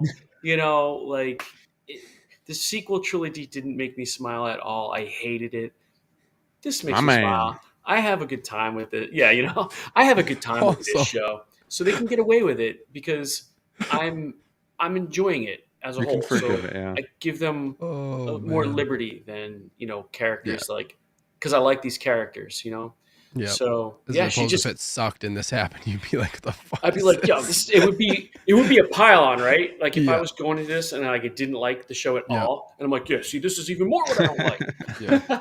I also love how Ezra's literally like, dude, you don't have to get down in like a sprinter stance in order to make this. You are going to get force pushed. Yeah. You don't need to getting down in a sprinter stance like this. Not gonna make you go any faster to make the jump. It's just not. Like you could have just stood and sprinted instead. You don't have to get down in this like ready, set, go. That's for a fact. He's like, go. He's not even running fast. Yeah. He's not even running very fast. He also look where he's jumping from. The dude still got like 10 feet in front of him. Just like the Space Jam music to start playing in the background. He's like, hey, everybody. Why should I go first? Like, I'm not even 100% sure you know what you're doing. Why don't you go first? I'll push you over. And we just trust her now that she can just do this on command, Like it's a cartoon, a little bit. It's a cartoon. Oh! But that's good. Woohoo! Yeah. It took you so long to be able to move anything, even a cup, and now you're gonna just force push me? Let's do it. Why not? Damn, man, she scoped them from this far away. Mm-hmm. She scoped them from this far. Hold on a second. Hold on a minute. See that takeoff Look how again. far away she scoped them from. How'd she even get that angle? Unreal. Holy shit. That's a glitch. That is crazy. Not only is she a Jedi now, she's a sharpshooter with a pistol blaster. No scope. Like, 7.5 for this episode now. It's going down. It's going down for me. It's 0.1 deduction for the force push and another. I'll take 0.5 away. The sad stuff is if we didn't talk about this, half of this shit I wouldn't even like have noticed. But now I'm like gonna go back and watch and be like, damn. Like, look at the angle on this. There's no way she's hitting them from the angle that she was at. Now she could see him, but there's no way. Jeez, that was another good hit. There's no way, but it's okay. Even he's shocked. He's like, damn. Hopefully we talk more about good things that make you appreciate the episode more. Yeah, we're having fun with it. I don't think we're crapping on it. No, I think it's fun. I think it's funny. Some good little subtle acting moments here. Like, as the audience, we're supposed to think maybe he fell. And she gives kind of like an ambiguous reading because she sees that he didn't fall. So there's cool little moments like that with the actors. And then there's a fake out here too, where you think she might have left Ahsoka, but she doesn't. Fake out. Sabine redeems herself, basically, Yeah. is what this is, right? Going all John Because- Wick again here. Yep. Oh, Yeah. Nothing See can these hit guys just Ahsoka. running around trying to get to their spots, just waiting. Look at them. And now they waiting don't shoot patiently. at her. Yeah. It's like, why are you not shooting anymore? And her blade gets cut, Yeah. Yeah. or I should say her hilt, and then Yeah. yeah. Why Those are they are not? cool. Why are they all just hanging out? They're in awe. They don't want to hit Morgan. Yeah, they're in awe. Yeah. This is so cool. Aren't they This dead though? This was a really Like, good. you would think they this would was just a be really like- good fight. Yeah, it was. It The was. death was cool. I like that slice. It was cool how she grabbed her sword away from her and then spun around. Damn it. Yeah, yeah, and then it's a little fake out, right? They make you feel like Sabine is leaving, and then Yeah. she left. But then I knew it. I called it course, when I was of watching. I course. was like, Sabine's gonna stay, Definitely. which is interesting because nearly a decade goes by. She goes to make sure he's alive, and now he's leaving, and she's in the spot where he's gonna be, Yes. where he was this whole time. They literally are flipping positions. Somebody on YouTube called this Position. entire show an Uno reverse card, Yeah, and I thought that was kind of funny. they literally are all flip flopping right now. That's great. Jedi 291 says this is Star Wars. Just have fun with it and enjoy it. You have to Oh, have to in 100%. some of these Yeah. instances. You know what I mean? If you Except for break the down except for the sequels. 100% agree with you. disclaimer, I feel like if you break down all this, like there's always going to be. First of all, it's not realistic in and of itself already with what it is. It's sci-fi. So It's just fun to. It's just like Yeah, Marvel, great. and somebody's like, Yeah. "That could never happen." Yeah, well, oh, yeah, but 'cause the it's- Hulk can. yeah, Like, but- come on, but- you're watching. yeah, It's exactly. actually a step beyond. It's not sci-fi. It's fantasy. So Yeah, there's No exactly. such thing as more. nanotech. Yeah, it's Yeah. fantasy sci-fi. Yeah. So yeah. This Man, is cool. yeah, though. this a is lot a of good fight. dodging was. Yeah, like it this. was cool. Yeah, this was good. Sabine is a badass here. Look at this. She reminds me of Mando. She gets hit a lot, but I don't mind that because She got the she's not she's got perfect. the plating Yeah. that she can Best just like scar. yeah. But everybody's like, loves Mando that. sucks. Like he's getting hit all the time. If you didn't have that armor, I was like, but that's why he has the armor. Like, it's That's a good exactly why he point. has it. Yeah. And I like how they make it how they make it Mando when he gets shot, like you can feel the impact of the hits, like the way he Yeah. moves when he gets shot Mm-hmm. too. They do a good job with that. Yeah, instead of them just bouncing off. Ooh, that was close. I love her facial expressions. Rosario. Yeah, Yeah. she does a really good job of that. Yeah, she does. Oh yeah. Ooh. There it is. Little green coming out. Yep. Seeping. Good night. Good night. It's not like seeping from the wound, which is a little weird, but whatever. It's not like predator blood. Yeah.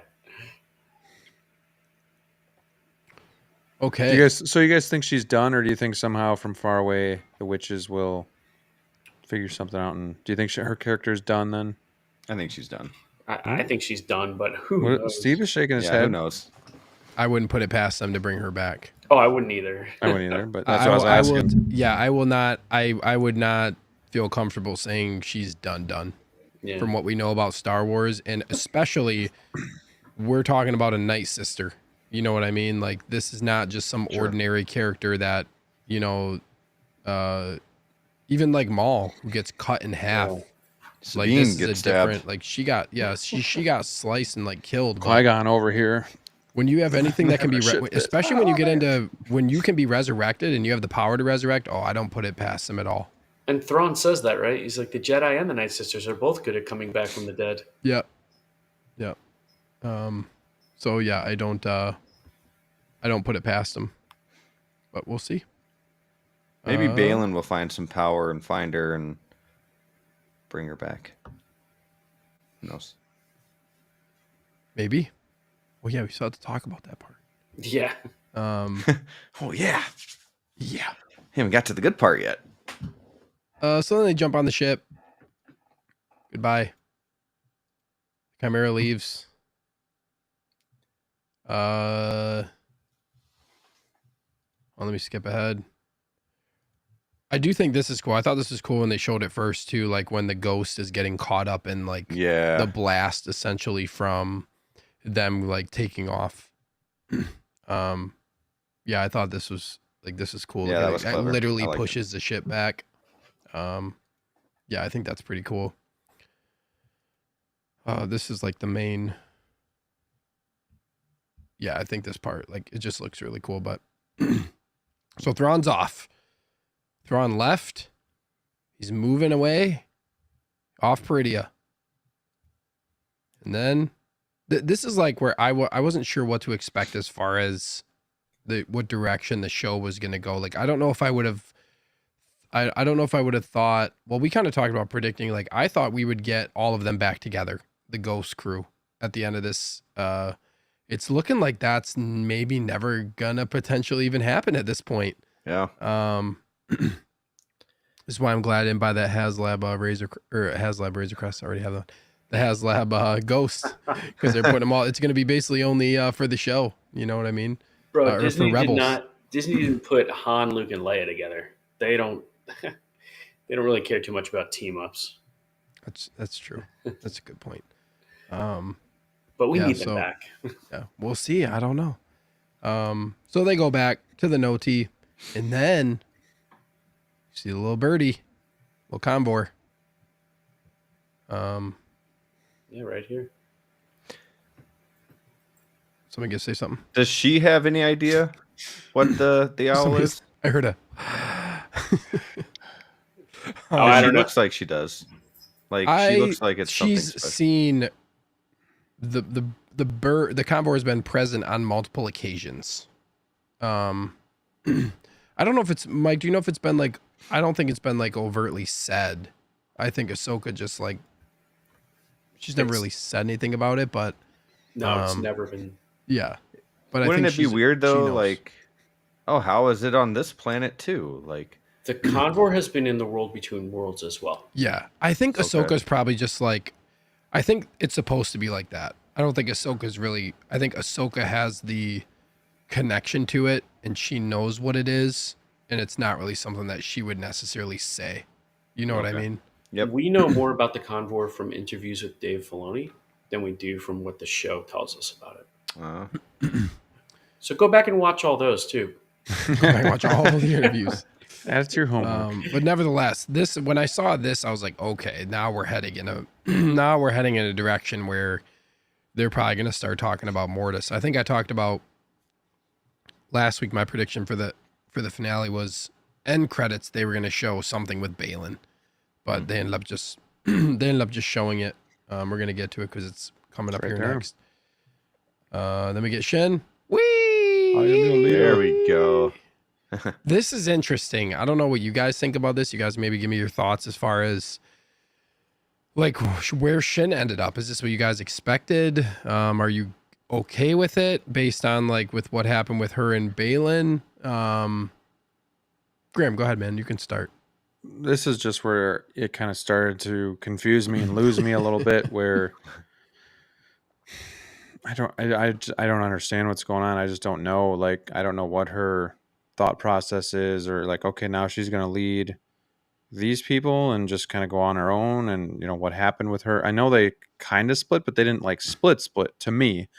He just told her she had to do this. And then that was the last we saw of him. So, confusing. Don't know, what her future in the story is, where she fits, or what. I don't even know what her goal is. Like, I don't know what she wants, and maybe that's just me. Maybe I missed something. I think she's kind of a mystery for everybody. I don't know. I don't Yeah. really know. Maybe she's gonna. We stay thought there and be maybe with she'd the turn bandits. to the good side, and that didn't happen. And then now we see this, and it's just like, cool. Should go back and listen to other episodes. All the speculation, like, oh, could she end up killing Balin? Like, Yeah, right? like, could she kill Balin? Is she gonna like? Yeah, we just like never knew, but yeah. So that's why I'm hoping for season 2 as well, just so some of these questions get answered and we just learn more. We've got to get a season 2. I think I saw a report that said it's in discussion at Lucasfilm, which doesn't really mean much, but Well, StarWars.com changed it from the series finale to describing it as the season finale. That just happened. we're getting a season 2. That just I feel happened like a day or two ago. Yeah. if there's any show like, and I guess the only reason why I question it, and probably, maybe maybe all of us, is just because like the way they've done other seasons for other shows, like they've just been, some of them been one-offs. But like this one, if there's a season or if there's a show that warrants a season 2, it's this one with everything you just did for this episode. I almost feel like that's the problem with Mando too. I don't think they, like, when you don't know if you're getting another season, I don't know. They just didn't seem like they had a plan. They got green lit and they're like, okay, let's make some more money. But what do we do? Well, we already split him off with Grogu. Well, that ain't gonna work. Grogu's a fan favorite. Let's bring him back. I don't know. It's just weird. So hopefully that doesn't happen with this too, where now we are getting don't the green light, oversaturate Ahsoka. Right. Yeah, I feel like we need a spin-off show just for Shin and Balin. Like, Right. I want to see their whole story take place here, but it's going to or eat like up a lot of time. or like a prequel Yeah, to the show, of, yeah, like absolutely. with their arc, or like if they're gonna truly make them into big characters. You know what I mean? I There's a would lot read- they could do. I would read a book or whatever. Like, I would take ancillary material about these characters. Yep, 100%. Brick, you got anything to add? Yeah, I'm with Graham on this. Except, I is she trying to lead this army of, is she trying to lead them to where she's from? Is she just planning on staying there and leading them there? So yeah, I have the same questions and maybe a couple more there, but yeah, I don't really understand what she was doing. Balin, I understand a little bit more now because, what you guys have told me, before the show and whatnot. But so I understand his whole storyline now. But with Shin, I'm just not sure. So leaves a lot of questions. Yeah. It's interesting. This is such a quick part of the episode too. Like we're talking maybe like a minute of the episode was both of their characters. I thought maybe we'd see a little bit more. What do they do? Do they, when they acknowledge it, do they just stand and look at her? Do they do something to like? Okay, so that's it. So like, No, they just look confused. They just literally stand yeah, up. because like, and, okay, you got a saber. Like, what? Okay, I didn't know if like the saber meant something special. Is she gonna go and kill them all? Who knows? Yeah, right. Yeah. Who knows? Yeah. I guess we'll find out. Hopefully. Before I get to this part, just want to read a couple comments here. Jedi 291 says the Hulk can destroy a whole city, but can't lift up Mjolnir. Needs to be worthy. Need to be worthy. There's only one other person worthy, and that's the GOAT, Steven Rogers himself. Hey, don't forget about Peter Captain Parker, America, Mr. Spider-Man. Oh no, that was a shield. I'm lying to you. Sorry, I'll go home. But it was pretty cool that he caught the shield. I'll see myself out. I'll see myself up. Good catch for yourself. At least I was able to catch it Good catch myself. for yourself. Yeah. Tighter FL says, in my opinion, Filoni stepped away from Mando season 3 and was more focused on Ahsoka, so Mando season 3 suffered. Interesting. That could have been part of why he gave kind of Favreau more the gave him the reins, so to speak, of doing most of season 3. Yeah, I never really thought about that, but I can't imagine this show like Ahsoka probably took a while. That's another thing, is like to write this would be just like us talking about it and all the ins and outs and all, like anytime you get deeper and deeper into the lore, I feel like it's more and more difficult to write something. And that might be a problem moving forward too, as far as like we talked about, I think last week, Mike, you brought up the point of like, it's going to be really challenging for them to do a movie wrapping up Mando, Book of Boba Fett, this show, and bringing all that into one thing. That's going to be, if they do that, if they use all that source material, that's going to be a challenge. Talk about homework. To put in a right? 2 hour, 45 to 3 hour movie. You know what I mean? Yeah, dude. That's why I really think it's going to be a streaming movie. I don't know. I don't see a major theatrical release, but I could be wrong. So let me get Balin standing atop this massive statue, looking out into the distance. Before I get to look out in the distance, so there's this. We got Balin here. Then we got the statue, this statue, and then we got this one with no head.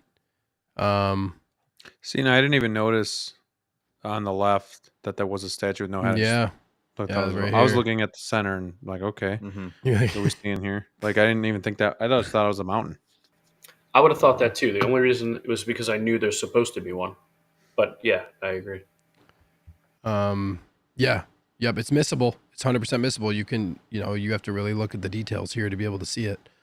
And then I think I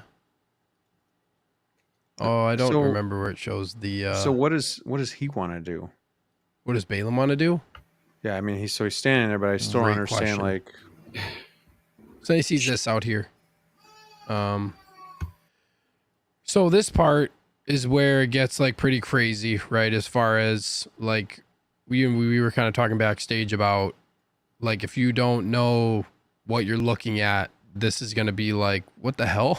Like you don't get any, for me, if I'm a viewer and I don't know anything about this, it's basically like you don't really get a payoff for Balin because you don't know what he's doing. It's something that you would have no clue as to what's going on. So, there's a Clone Wars episodes where Anakin is looking out from one of these similar type of mountain peaks and sees this exact same thing. And then he ends up going to it. But so basically in Clone Wars, you guys go with me explaining a little bit of this. I'll try to, please do. I'll try to, break it down the best I can without taking too long. But, so basically in Clone Wars, there's this planet called Mortis, which is basically a planet that Anakin, Obi-Wan, and Ahsoka go to together. And when they're on the planet, they basically meet these gods. They're called the Ones, who are the Father, the Son, and the Daughter. So the Father represents the balance of the light and dark. The Daughter represents the embodiment. She's basically the embodiment of the light side. The Son is the embodiment of the dark side. So the Father kind of keeps them in balance, even though they're essentially, even though they're siblings and they love each other, they still represent light and dark, and the Father keeps them in balance. So when they're on Mortis, the Father talks to Anakin about Anakin essentially being the chosen one. And the Father wants Anakin to eventually, because the Father's going to die. He knows he's going to eventually die. He wants Anakin to take his place as the Father. And because he would basically, essentially, as a chosen one, the chosen one brings balance to the Force. So Anakin is supposedly the one that's supposed to be in that position as the Father.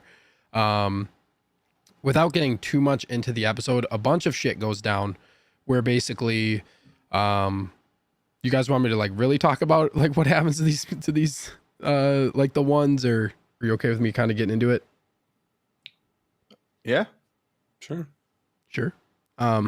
So basically they're like this big, essentially kind of fight thing starts to happen. So, the Father basically ends up dying. The Son ends up dying. Also, while this is happening, there's this weapon called the Blade of Mortis, which is also involved. Again, I would just go watch it. If you watch it, it'll explain some of the inner workings of the details, but there's some stuff that happens with this blade, and the Father ends up dying. The Daughter, basically, the Daughter is where it gets important, I feel like, mostly for this show, because the Daughter basically dies, but before she dies, on Mortis, Ahsoka actually dies.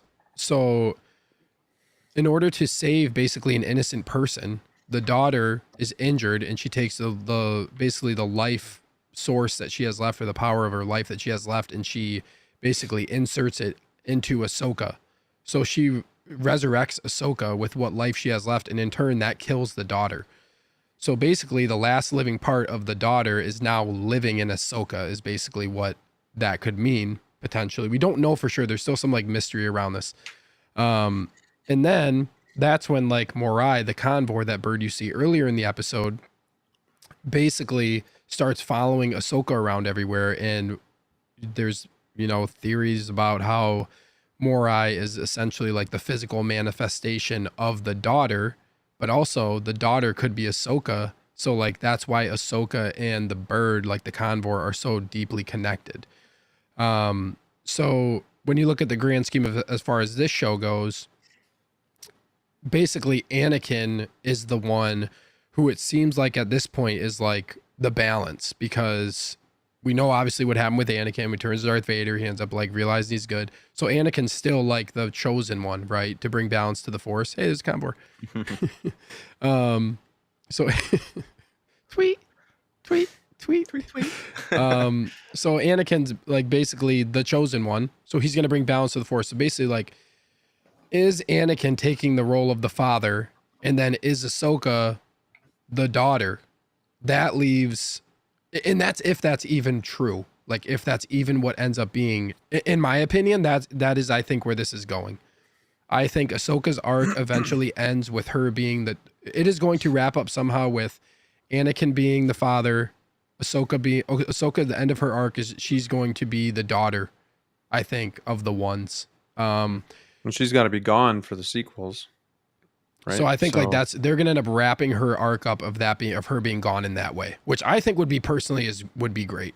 She's basically now you have Anakin, and this is why her character arc is so important, because you have Anakin, who's the chosen one, brings balance to the Force, and then you have the embodiment of the light side in Ahsoka, who truly now has become that after Episode 5, when she goes the world between worlds, and she has this vision, so to speak, with Anakin, and she becomes true to herself, which is the embodiment of the light side, right? She has the ability to like go live or die, light or dark. She chooses the light, so she's the embodiment of the light side. She's going in that direction, obviously.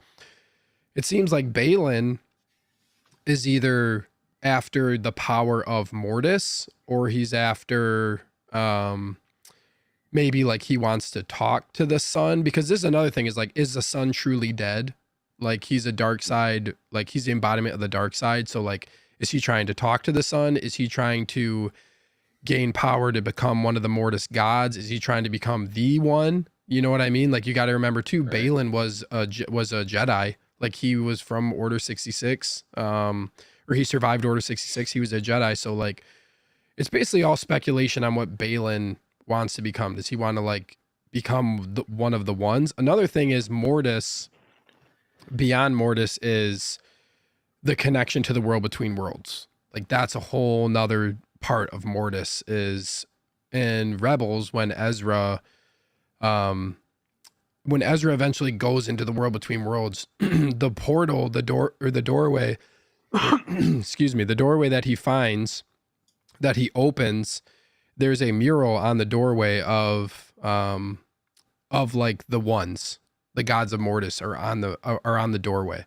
So like, Ezra opens that and he's in the world between worlds, but it's like their mural is on there to get in the world between worlds. So ultimately, if you gain power, and if you get power, the power of the Mortis gods, essentially, you could, I guess, potentially gain the ability to access world between worlds. Like, that's kind of a potential of what that's implying. That's really like the main things. Mike, I don't know if you have anything extra to add into that. Graham, you have a question? I have a question. So they didn't know this world was here, though, right? So like, how, did he know that this mountain was here and he was seeking it, or like, because I thought nobody was supposed to know about this galaxy. Something was calling to him. Something was calling to him. That's what they're saying. So that's where like there's still a very mysterious element around Mortis, and specifically Peridia, because this is interesting that they're on Peridia, but he's also like seeing directly what Anakin saw when Anakin was on Mortis, essentially. So there's like, where does that, like, what's transpiring here? Or also, is Mortis like truly a physical realm in that sense, or is Peridia, could Mortis be accessed from Peridia, given the fact that Mortis is like basically like being within the Force itself? So again, it's like it's a speculative thing. You don't like, they don't answer it. It's like, this is like, now it has become, at least to me, like, this is the biggest mystery in Star Wars to me right now, is all of this stuff that's happening, because it has really big ramifications if this does happen. The world between worlds is obviously a really powerful place. So what are they going to end up doing with that? So it just opens up a lot, like, in that aspect of it. The other thing is, there's like, in Legends, there's the mother, who's Abeloth. I'm not going to get in too much into that, because I don't think Disney will even go that route, because Abeloth is like it's too much. Like, Yeah, there's like this. Yeah, Have Abeloth already was their heard. mortal. Yeah, yeah, half she's like the mortal god. mother who then like basically becomes a god and becomes immortal by drinking from this thing called the pool of knowledge. But when she does, she becomes very, very dangerous. a monster. Yep, and like they basically lock her up and don't let her out. Like I don't see Disney going that route. I Nah. don't think Disney will touch that, honestly. Like in Legends, Luke fights fights Abeloth. Yeah. Yeah. So like they're not, I don't think they're gonna go anywhere near that. I just don't see it happening. So they'll probably just stay with what they've done in Do you like do you in guys Clone think Wars. that there's like a chance that they're stuck here for years, and that's where they've been this whole time during the sequels, and when they finally come, it's after the sequels? I hope not. I hope not, man. Because like how are you setting up Thrawn as being the antagonist? Yeah, no, it wouldn't make No, sense. It wouldn't make sense yeah. because they already Sure. talk about like Mando season 3 when they're talking about like when Gideon's meeting with all the Imperial officers, like in that closed, like behind closed doors Yeah. hologram meeting of like they're talking about Project Necromancer and the imminent Thrawn's return. Okay. So it fits the timeline still of Thrawn coming back as far as before the sequels take place. Yeah. Okay. My guess is Thrawn has something to do with Project Necromancer when it comes to like Palpatine and all that stuff with the sequels, but it'll just be, I guess we'll have to wait and see. That's yeah. gonna be gonna be the big thing of like, that's my biggest question is what are they gonna do, or one of them is what are they gonna do with Thrawn? You know, what's the payoff gonna be for his character? Like hopefully they don't just kill him off, or like what, because we already know the sequels happened and they're not gonna change that. So what are they gonna do outside of that to grow and expand beyond the sequels while still appeasing to people? That's Maybe gonna be he tough. sacrifices himself to bring Palpatine back. Yeah, like I don't know, or like maybe Thrawn's gonna be the one that's like behind a lot of that, or Yeah. but I also don't know because Thrawn doesn't really seem like somebody that would do that. I guess Yeah, I don't know, like I don't know. That's where it gets interesting and unfortunate that they have to try to like work around that. Honestly, like it's almost like they should have just waited to do that and did all this stuff first, and then work their way into like episode 7, 8, and 9, and had done all this beforehand. You know what I mean? Now Rey is coming back, so you wonder how that's gonna. I mean, not during season 2 or anything, but so you just kind of wonder, is she gonna be, are those like sequels to the sequel trilogy, right? Where Rey's coming back, like the new movies that they're It's like kind of it's like a talking about? new, it's beyond Rise of Skywalker. Yeah. So I wonder if there's anything that happens with that. That is the bummer for those of us who didn't enjoy the sequel trilogy is that like all roads do lead to that. So Yep. if you don't like that, it is this dark cloud hanging over any story within this timeline, Yep. which is a Right. bummer. I do hope that it's not the Emperor that's calling to him, and I hope that it's something more to do, like you said, with Mortis and all that stuff. I think it It's makes really sense. Like if you bring him into Mortis, it would suit his character better. Yeah. Knowing what we Absolutely. know about him and who he was, to have that be a thing. But how they're gonna flesh that out, that is what I don't like. Where do they go from here? You I don't Like, know. What are they going to do with? Because once Balin? you start getting into Mortis, like I mean, I think it'd be really cool to explore that in live action. Like it would have some really cool. Could this themes just to be I'm it? sure. You know, we never Or it see could him be again.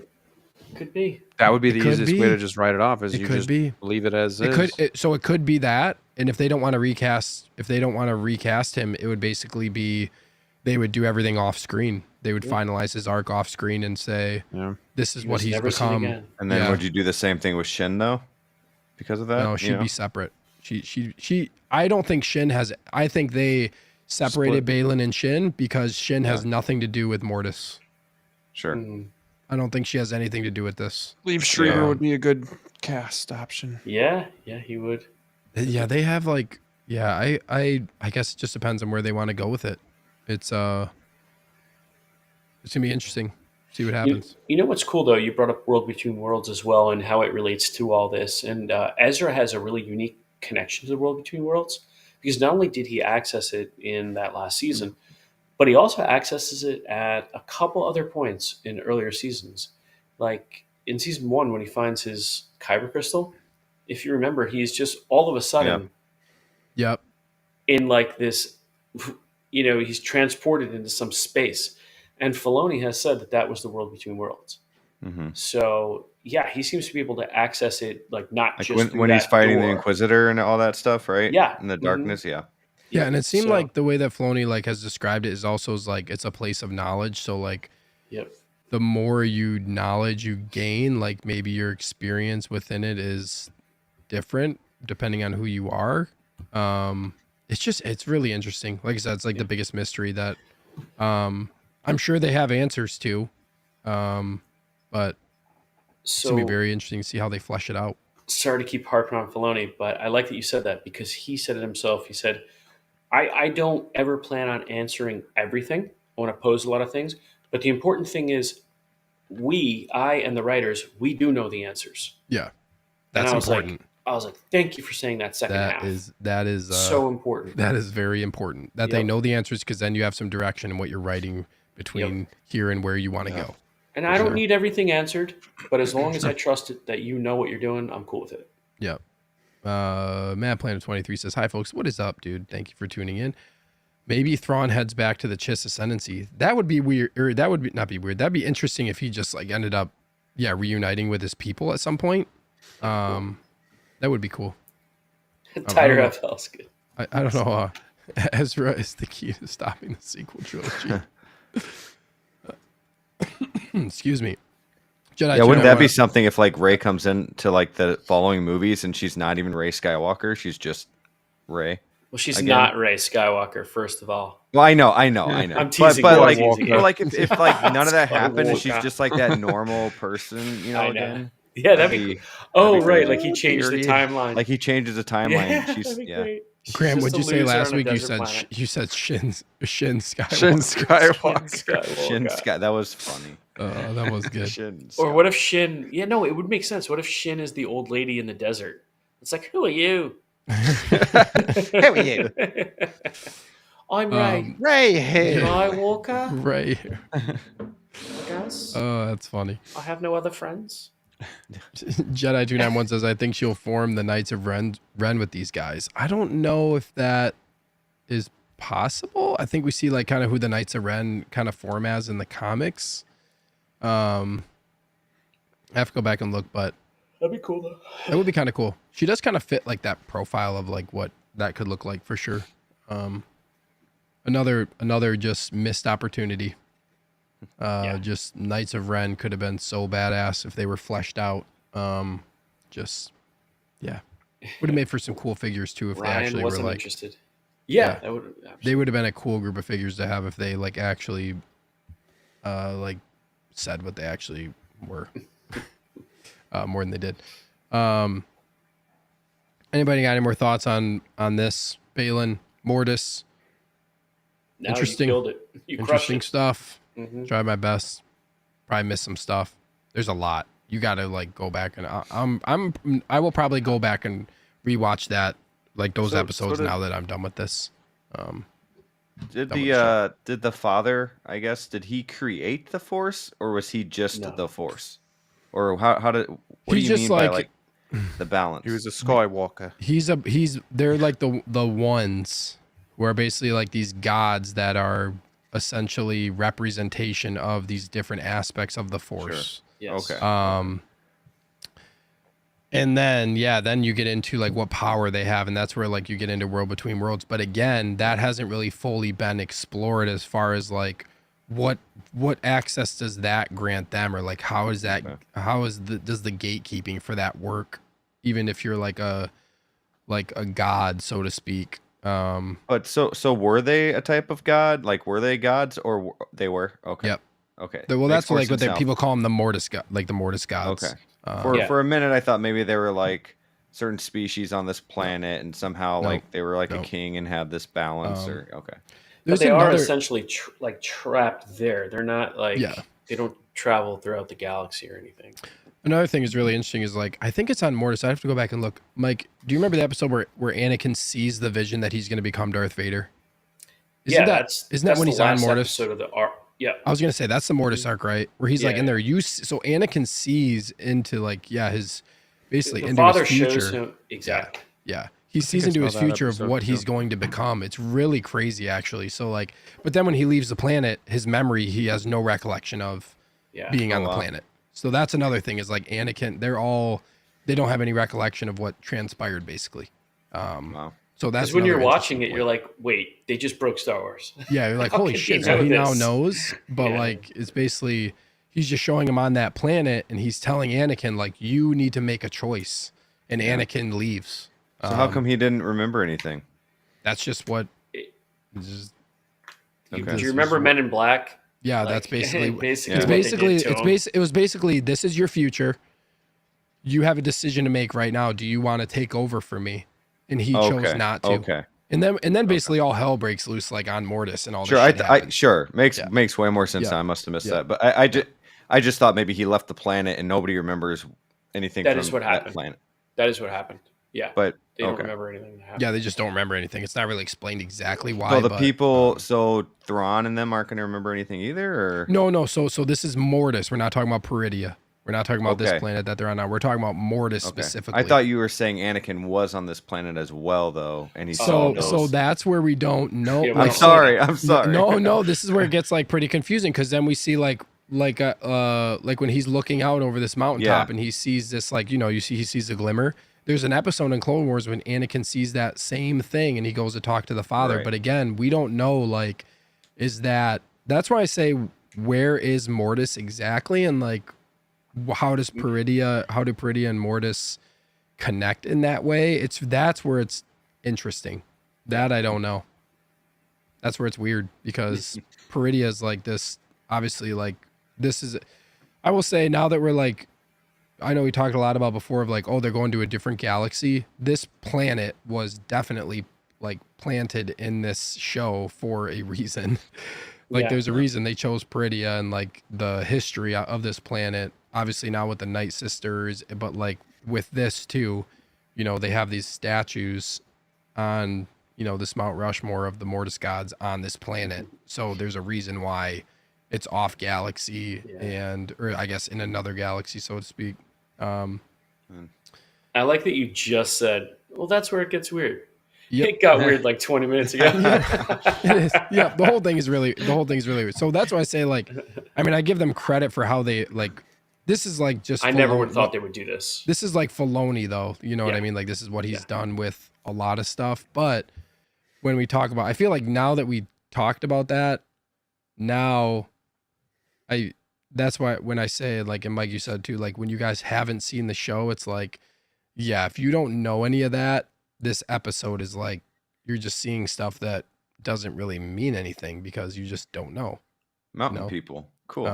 Yeah. Oh, who's Atlantis. this? Yeah, he's Cool. standing on this statue. Whereas like I Um, stood up, I jumped off the couch. Like that's the difference. Exactly, dude. Like that's the difference in reaction, yeah.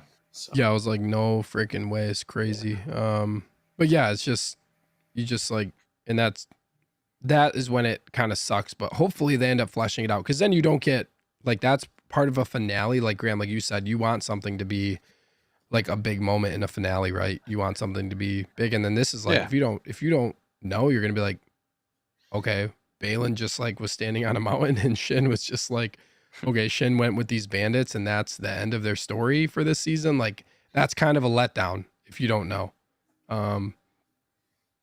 Yeah, that's all I got.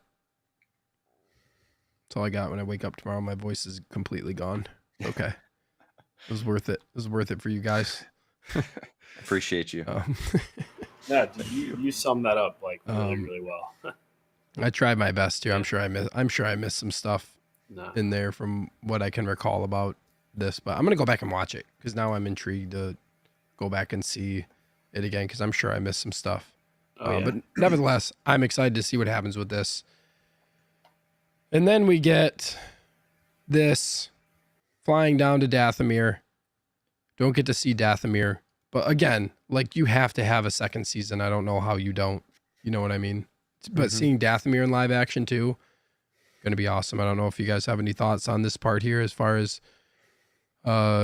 this reveal. Did this do anything for you guys? You guys can just throw it out there. No, for me, it was just that clicked that you get. We were talking about it last week, so I was like, okay, here we go. But, um, that's about it. So I'm just interested to see where it goes in the future. Yeah, same here. I just thought it was really Same. cool that we're Yeah. there. Dathomir in live action, I feel like will be really cool if they show it. And it was a cool visual too. The ring Yep. around the planet like that. Yeah. You guys ever thought of what these are? Are those coffins? Do we think so? Like it would be weird if they're Night Sisters, only because they look That's so many. electronic too. Like they have LED lights blinking and stuff. Yeah. It just doesn't seem very Night Sistery, Or are these just like dead soldiers Or that they he's dead keeping soldiers. in these coffins to Yeah. just preserve their bodies and then bring them all back to life? That's the trade-off, right? It's like, hey, Yep. you can use, I'll be your ride back to Dathomir, but you got to resurrect my soldiers. Another thing is too is I feel like when the Night Sisters get to Dathomir, like they're gonna have probably the ability to to revive other Night Sisters potentially when just from them being there with their own dark magic. Yeah, You know what I mean? They pull them up out of dust, like in, Yeah. Like in Jedi Fallen Order, that's what makes me think of when they're on Dathomir and they're just like Marin is just like hatching these Night Sisters essentially with their power. So that'll be interesting. But yeah, I don't know. So let me get this. Did you guys think it was anybody but Ezra in the Stormtrooper outfit, or Yeah, I knew it was Ezra. Yeah. Just shoot him. Why aren't you shooting his ass? I don't know why they're all so scared either. Like, why are all these One people aiming? Stormtrooper. Yeah, Ezra, Yeah. take off your helmet. You're like Yeah. really risking Maybe your life. walk out with the helmet off. I also really love Chopper coming up to Ezra. I thought Yeah, that was Yeah. like really you It was knew. very. It was a very Yeah. special moment, even for somebody like that hasn't watched all of Rebels. Like just watching a portion of Rebels, you already know the bond that all of these guys have with each other. So it was really, Yeah. really cool. And I did feel like the Hera moment was really heartfelt too. Yeah. Yeah, this actor So, played like it just really gasping, nice. Yeah. He's like, "Hey, Hera." It was cool. It was sweet. Yeah, you could. I'm home.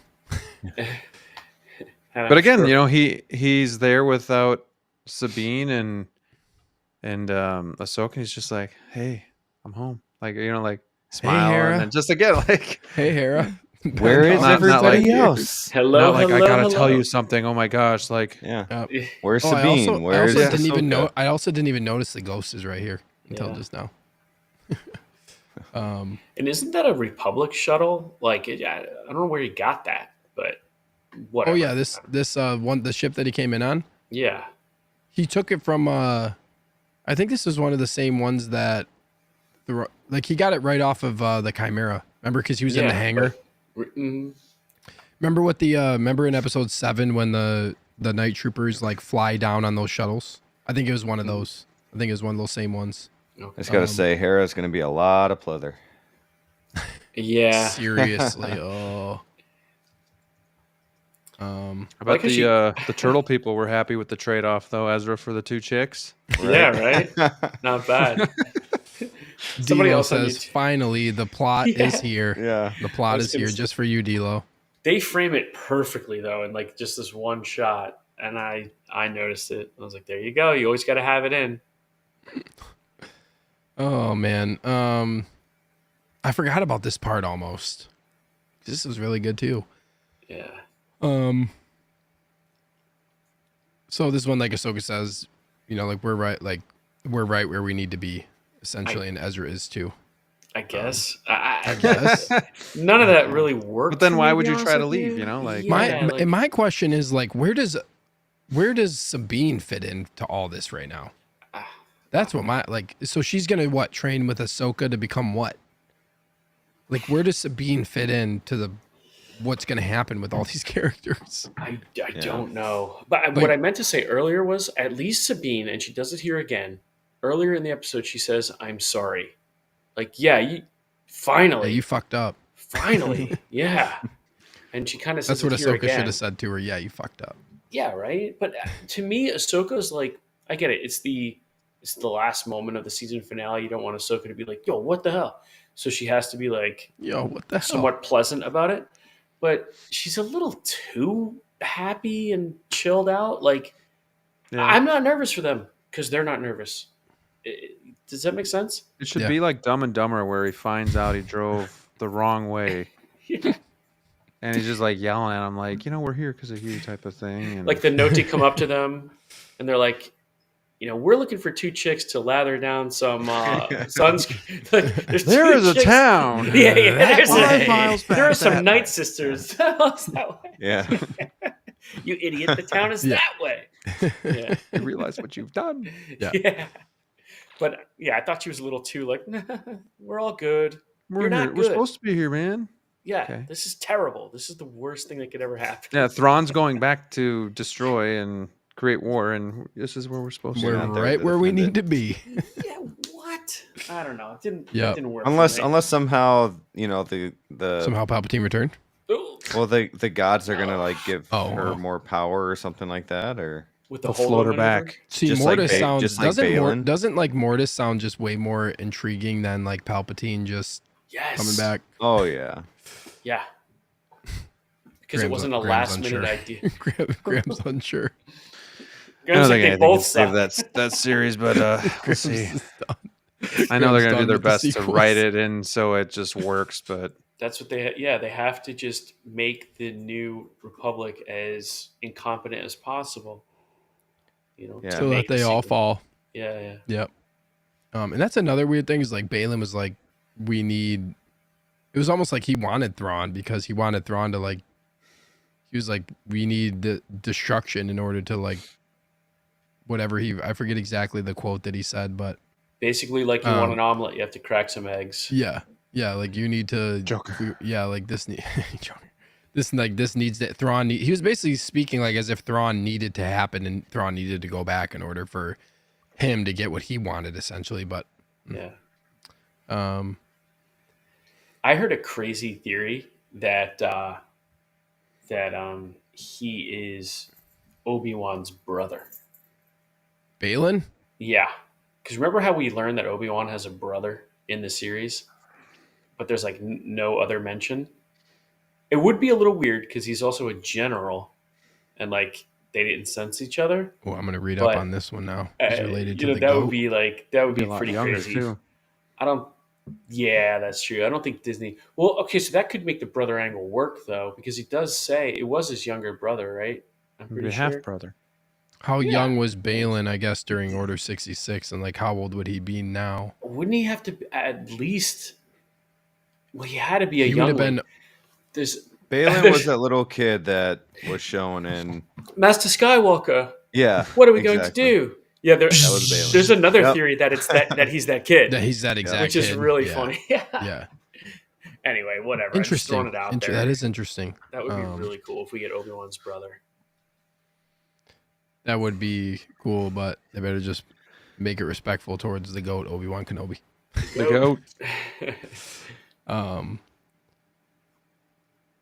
I really like this quote actually at the end when Ahsoka's like, "Well, what did you see in Sabine says like shadows in the starlight," I think is what she Yeah. says.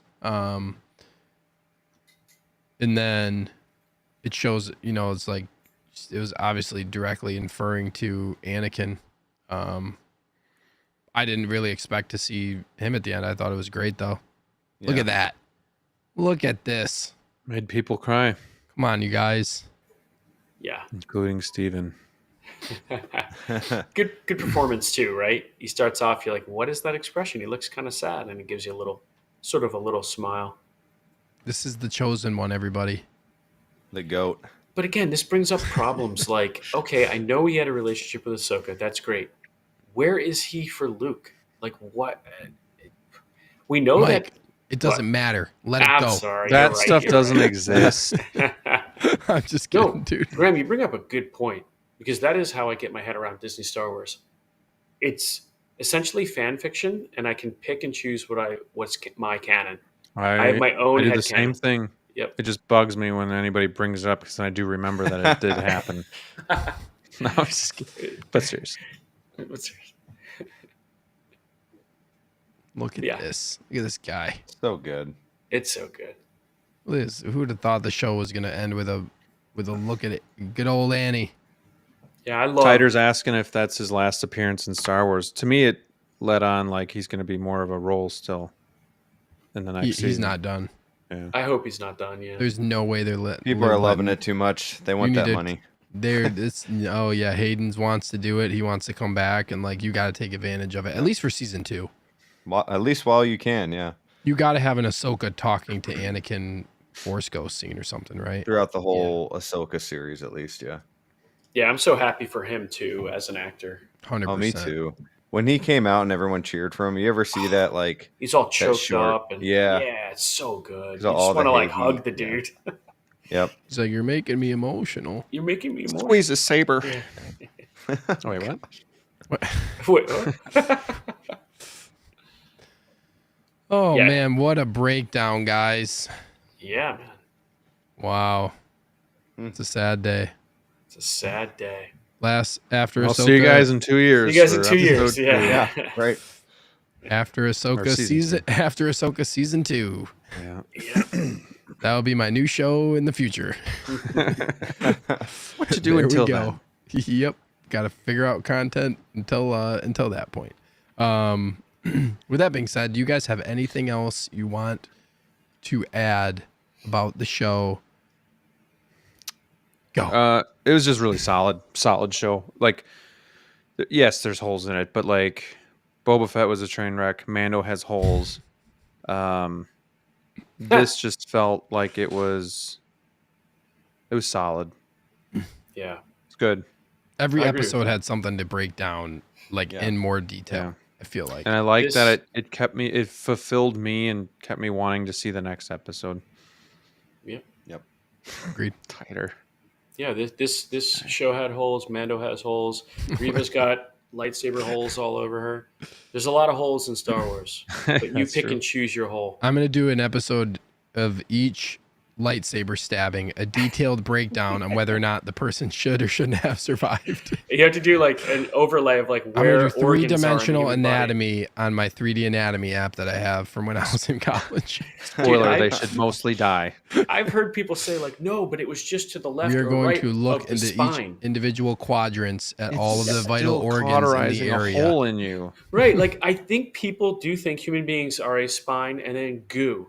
Like And a there's goo. stuff Like, inside. it doesn't of matter if that you get matters. cauterized through your, even if you got cauterized through something like just through your whole body like that. Like, yeah, there's going to be problems, lifelong internal Yeah. issues that you are going to have. So I'll say this, and maybe this is like too much, but I think that this is now my favorite Disney Plus Star Wars show.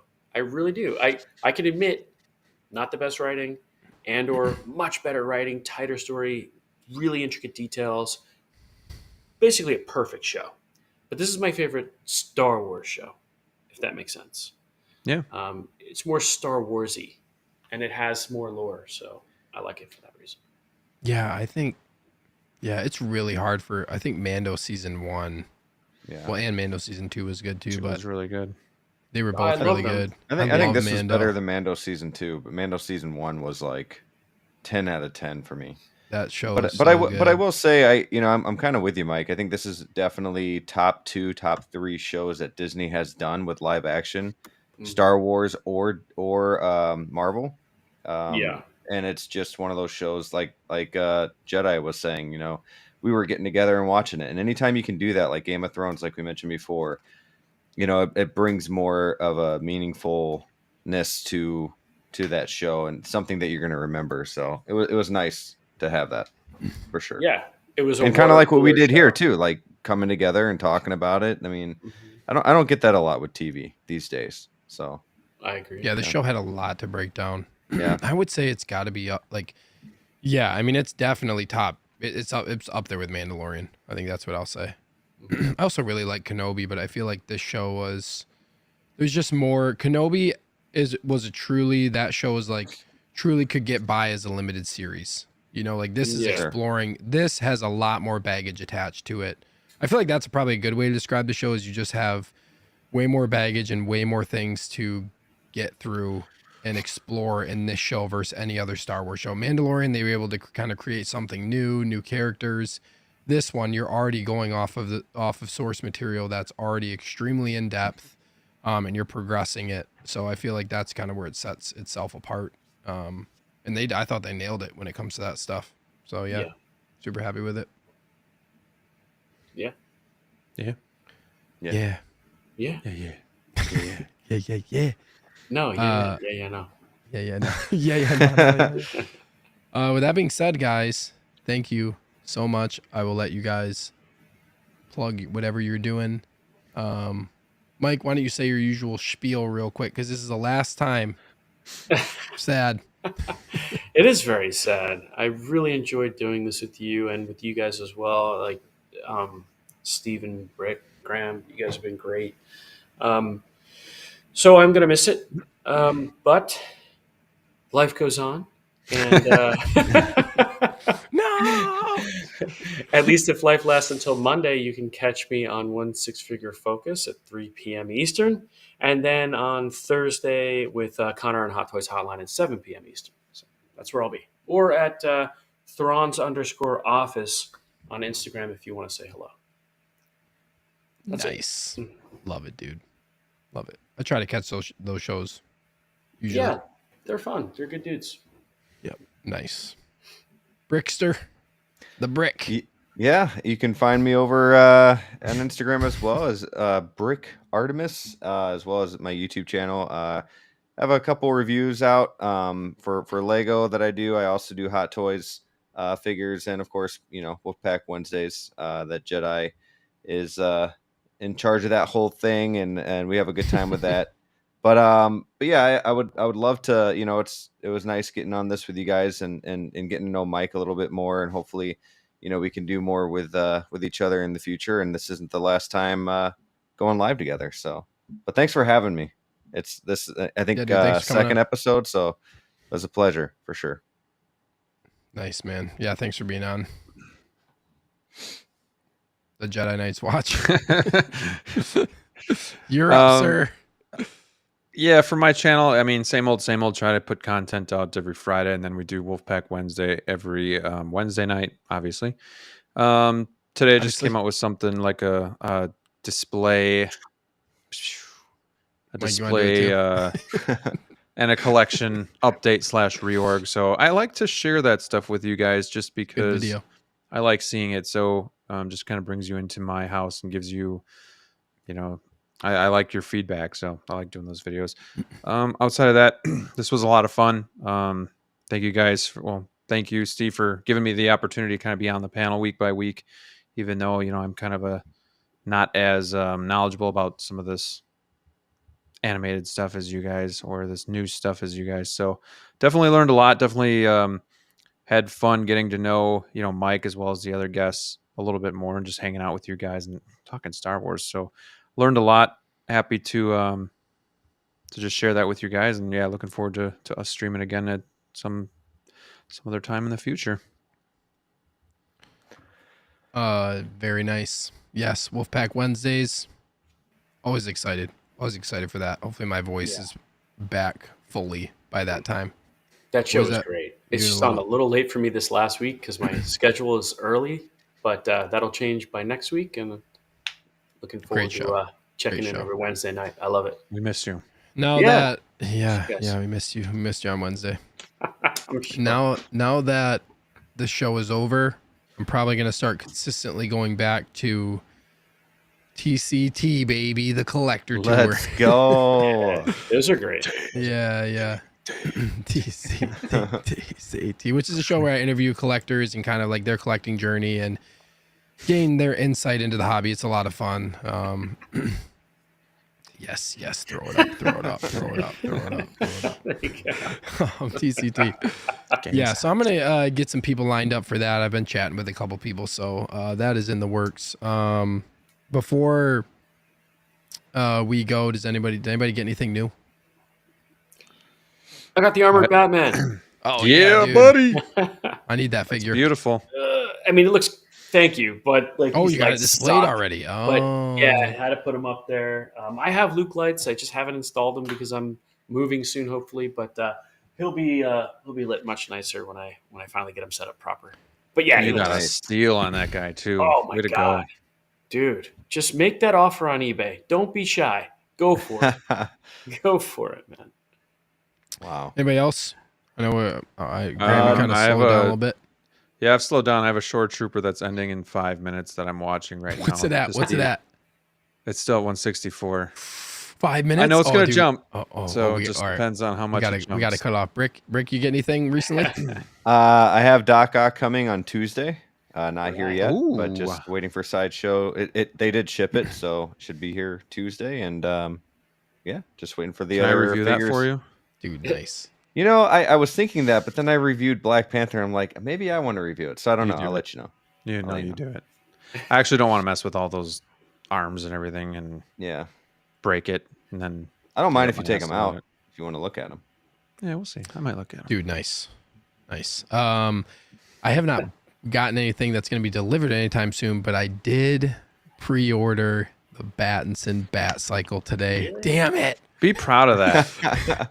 Welcome. So Damn I it. plan on getting the NR the Batman. But yeah, I pre-ordered from Underground Figures. They do have some in stock still, so recommend it. 5% off MSRP. No NRD if you make an account on their website. Make an account. Their email's on their website, but it's undergroundfigures@outlook.com. You can let them know, hey, I want to, pre-order whatever the item is, and they'll mark you down and then invoice you when it is ready to ship. It's very nice. I bought a bunch of figures from them. Yeah, you guys can let me know if you have any questions about that. Let them know Evil Sneakers sent you. It helps out the channel. With that being said, guys, thank you all so much. Everybody on the panel. Brick, thank you for being a guest for the second time. Thank you for having me. Graham and Mike, thanks for being, the regulars. Yeah, really appreciate you guys, especially for a Friday night. I know everybody's always doing stuff on Friday nights, so really appreciate you guys taking the time to be on the show. I had a blast. Always. Thank you, Stephen. Thank you Friday- for oh, yeah. welcoming me Oh, on yeah. this to Of do course, this with man. you. Yeah, it's been really great. glad to have met, and thank you, Mike, for giving me the idea to do this show. You know what I mean? So I had to have you on. I had to have you on. Been great, man. I really Yeah. feel like I've made some new friends here. It's been awesome. Nice, dude. That's what it's about. For sure. Well, we'll see if Graham gets this short Oh, trooper yeah. here. We are going to We can see sign that. off. Yeah, we'll see that backstage. Everybody in chat, thank you so much for all of your participation. It was great hanging out with you all as well throughout the season of the show. Thank you so much. Hopefully, we will catch you guys on the next stream. See ya. Catch you on the flippity flip. Yeah.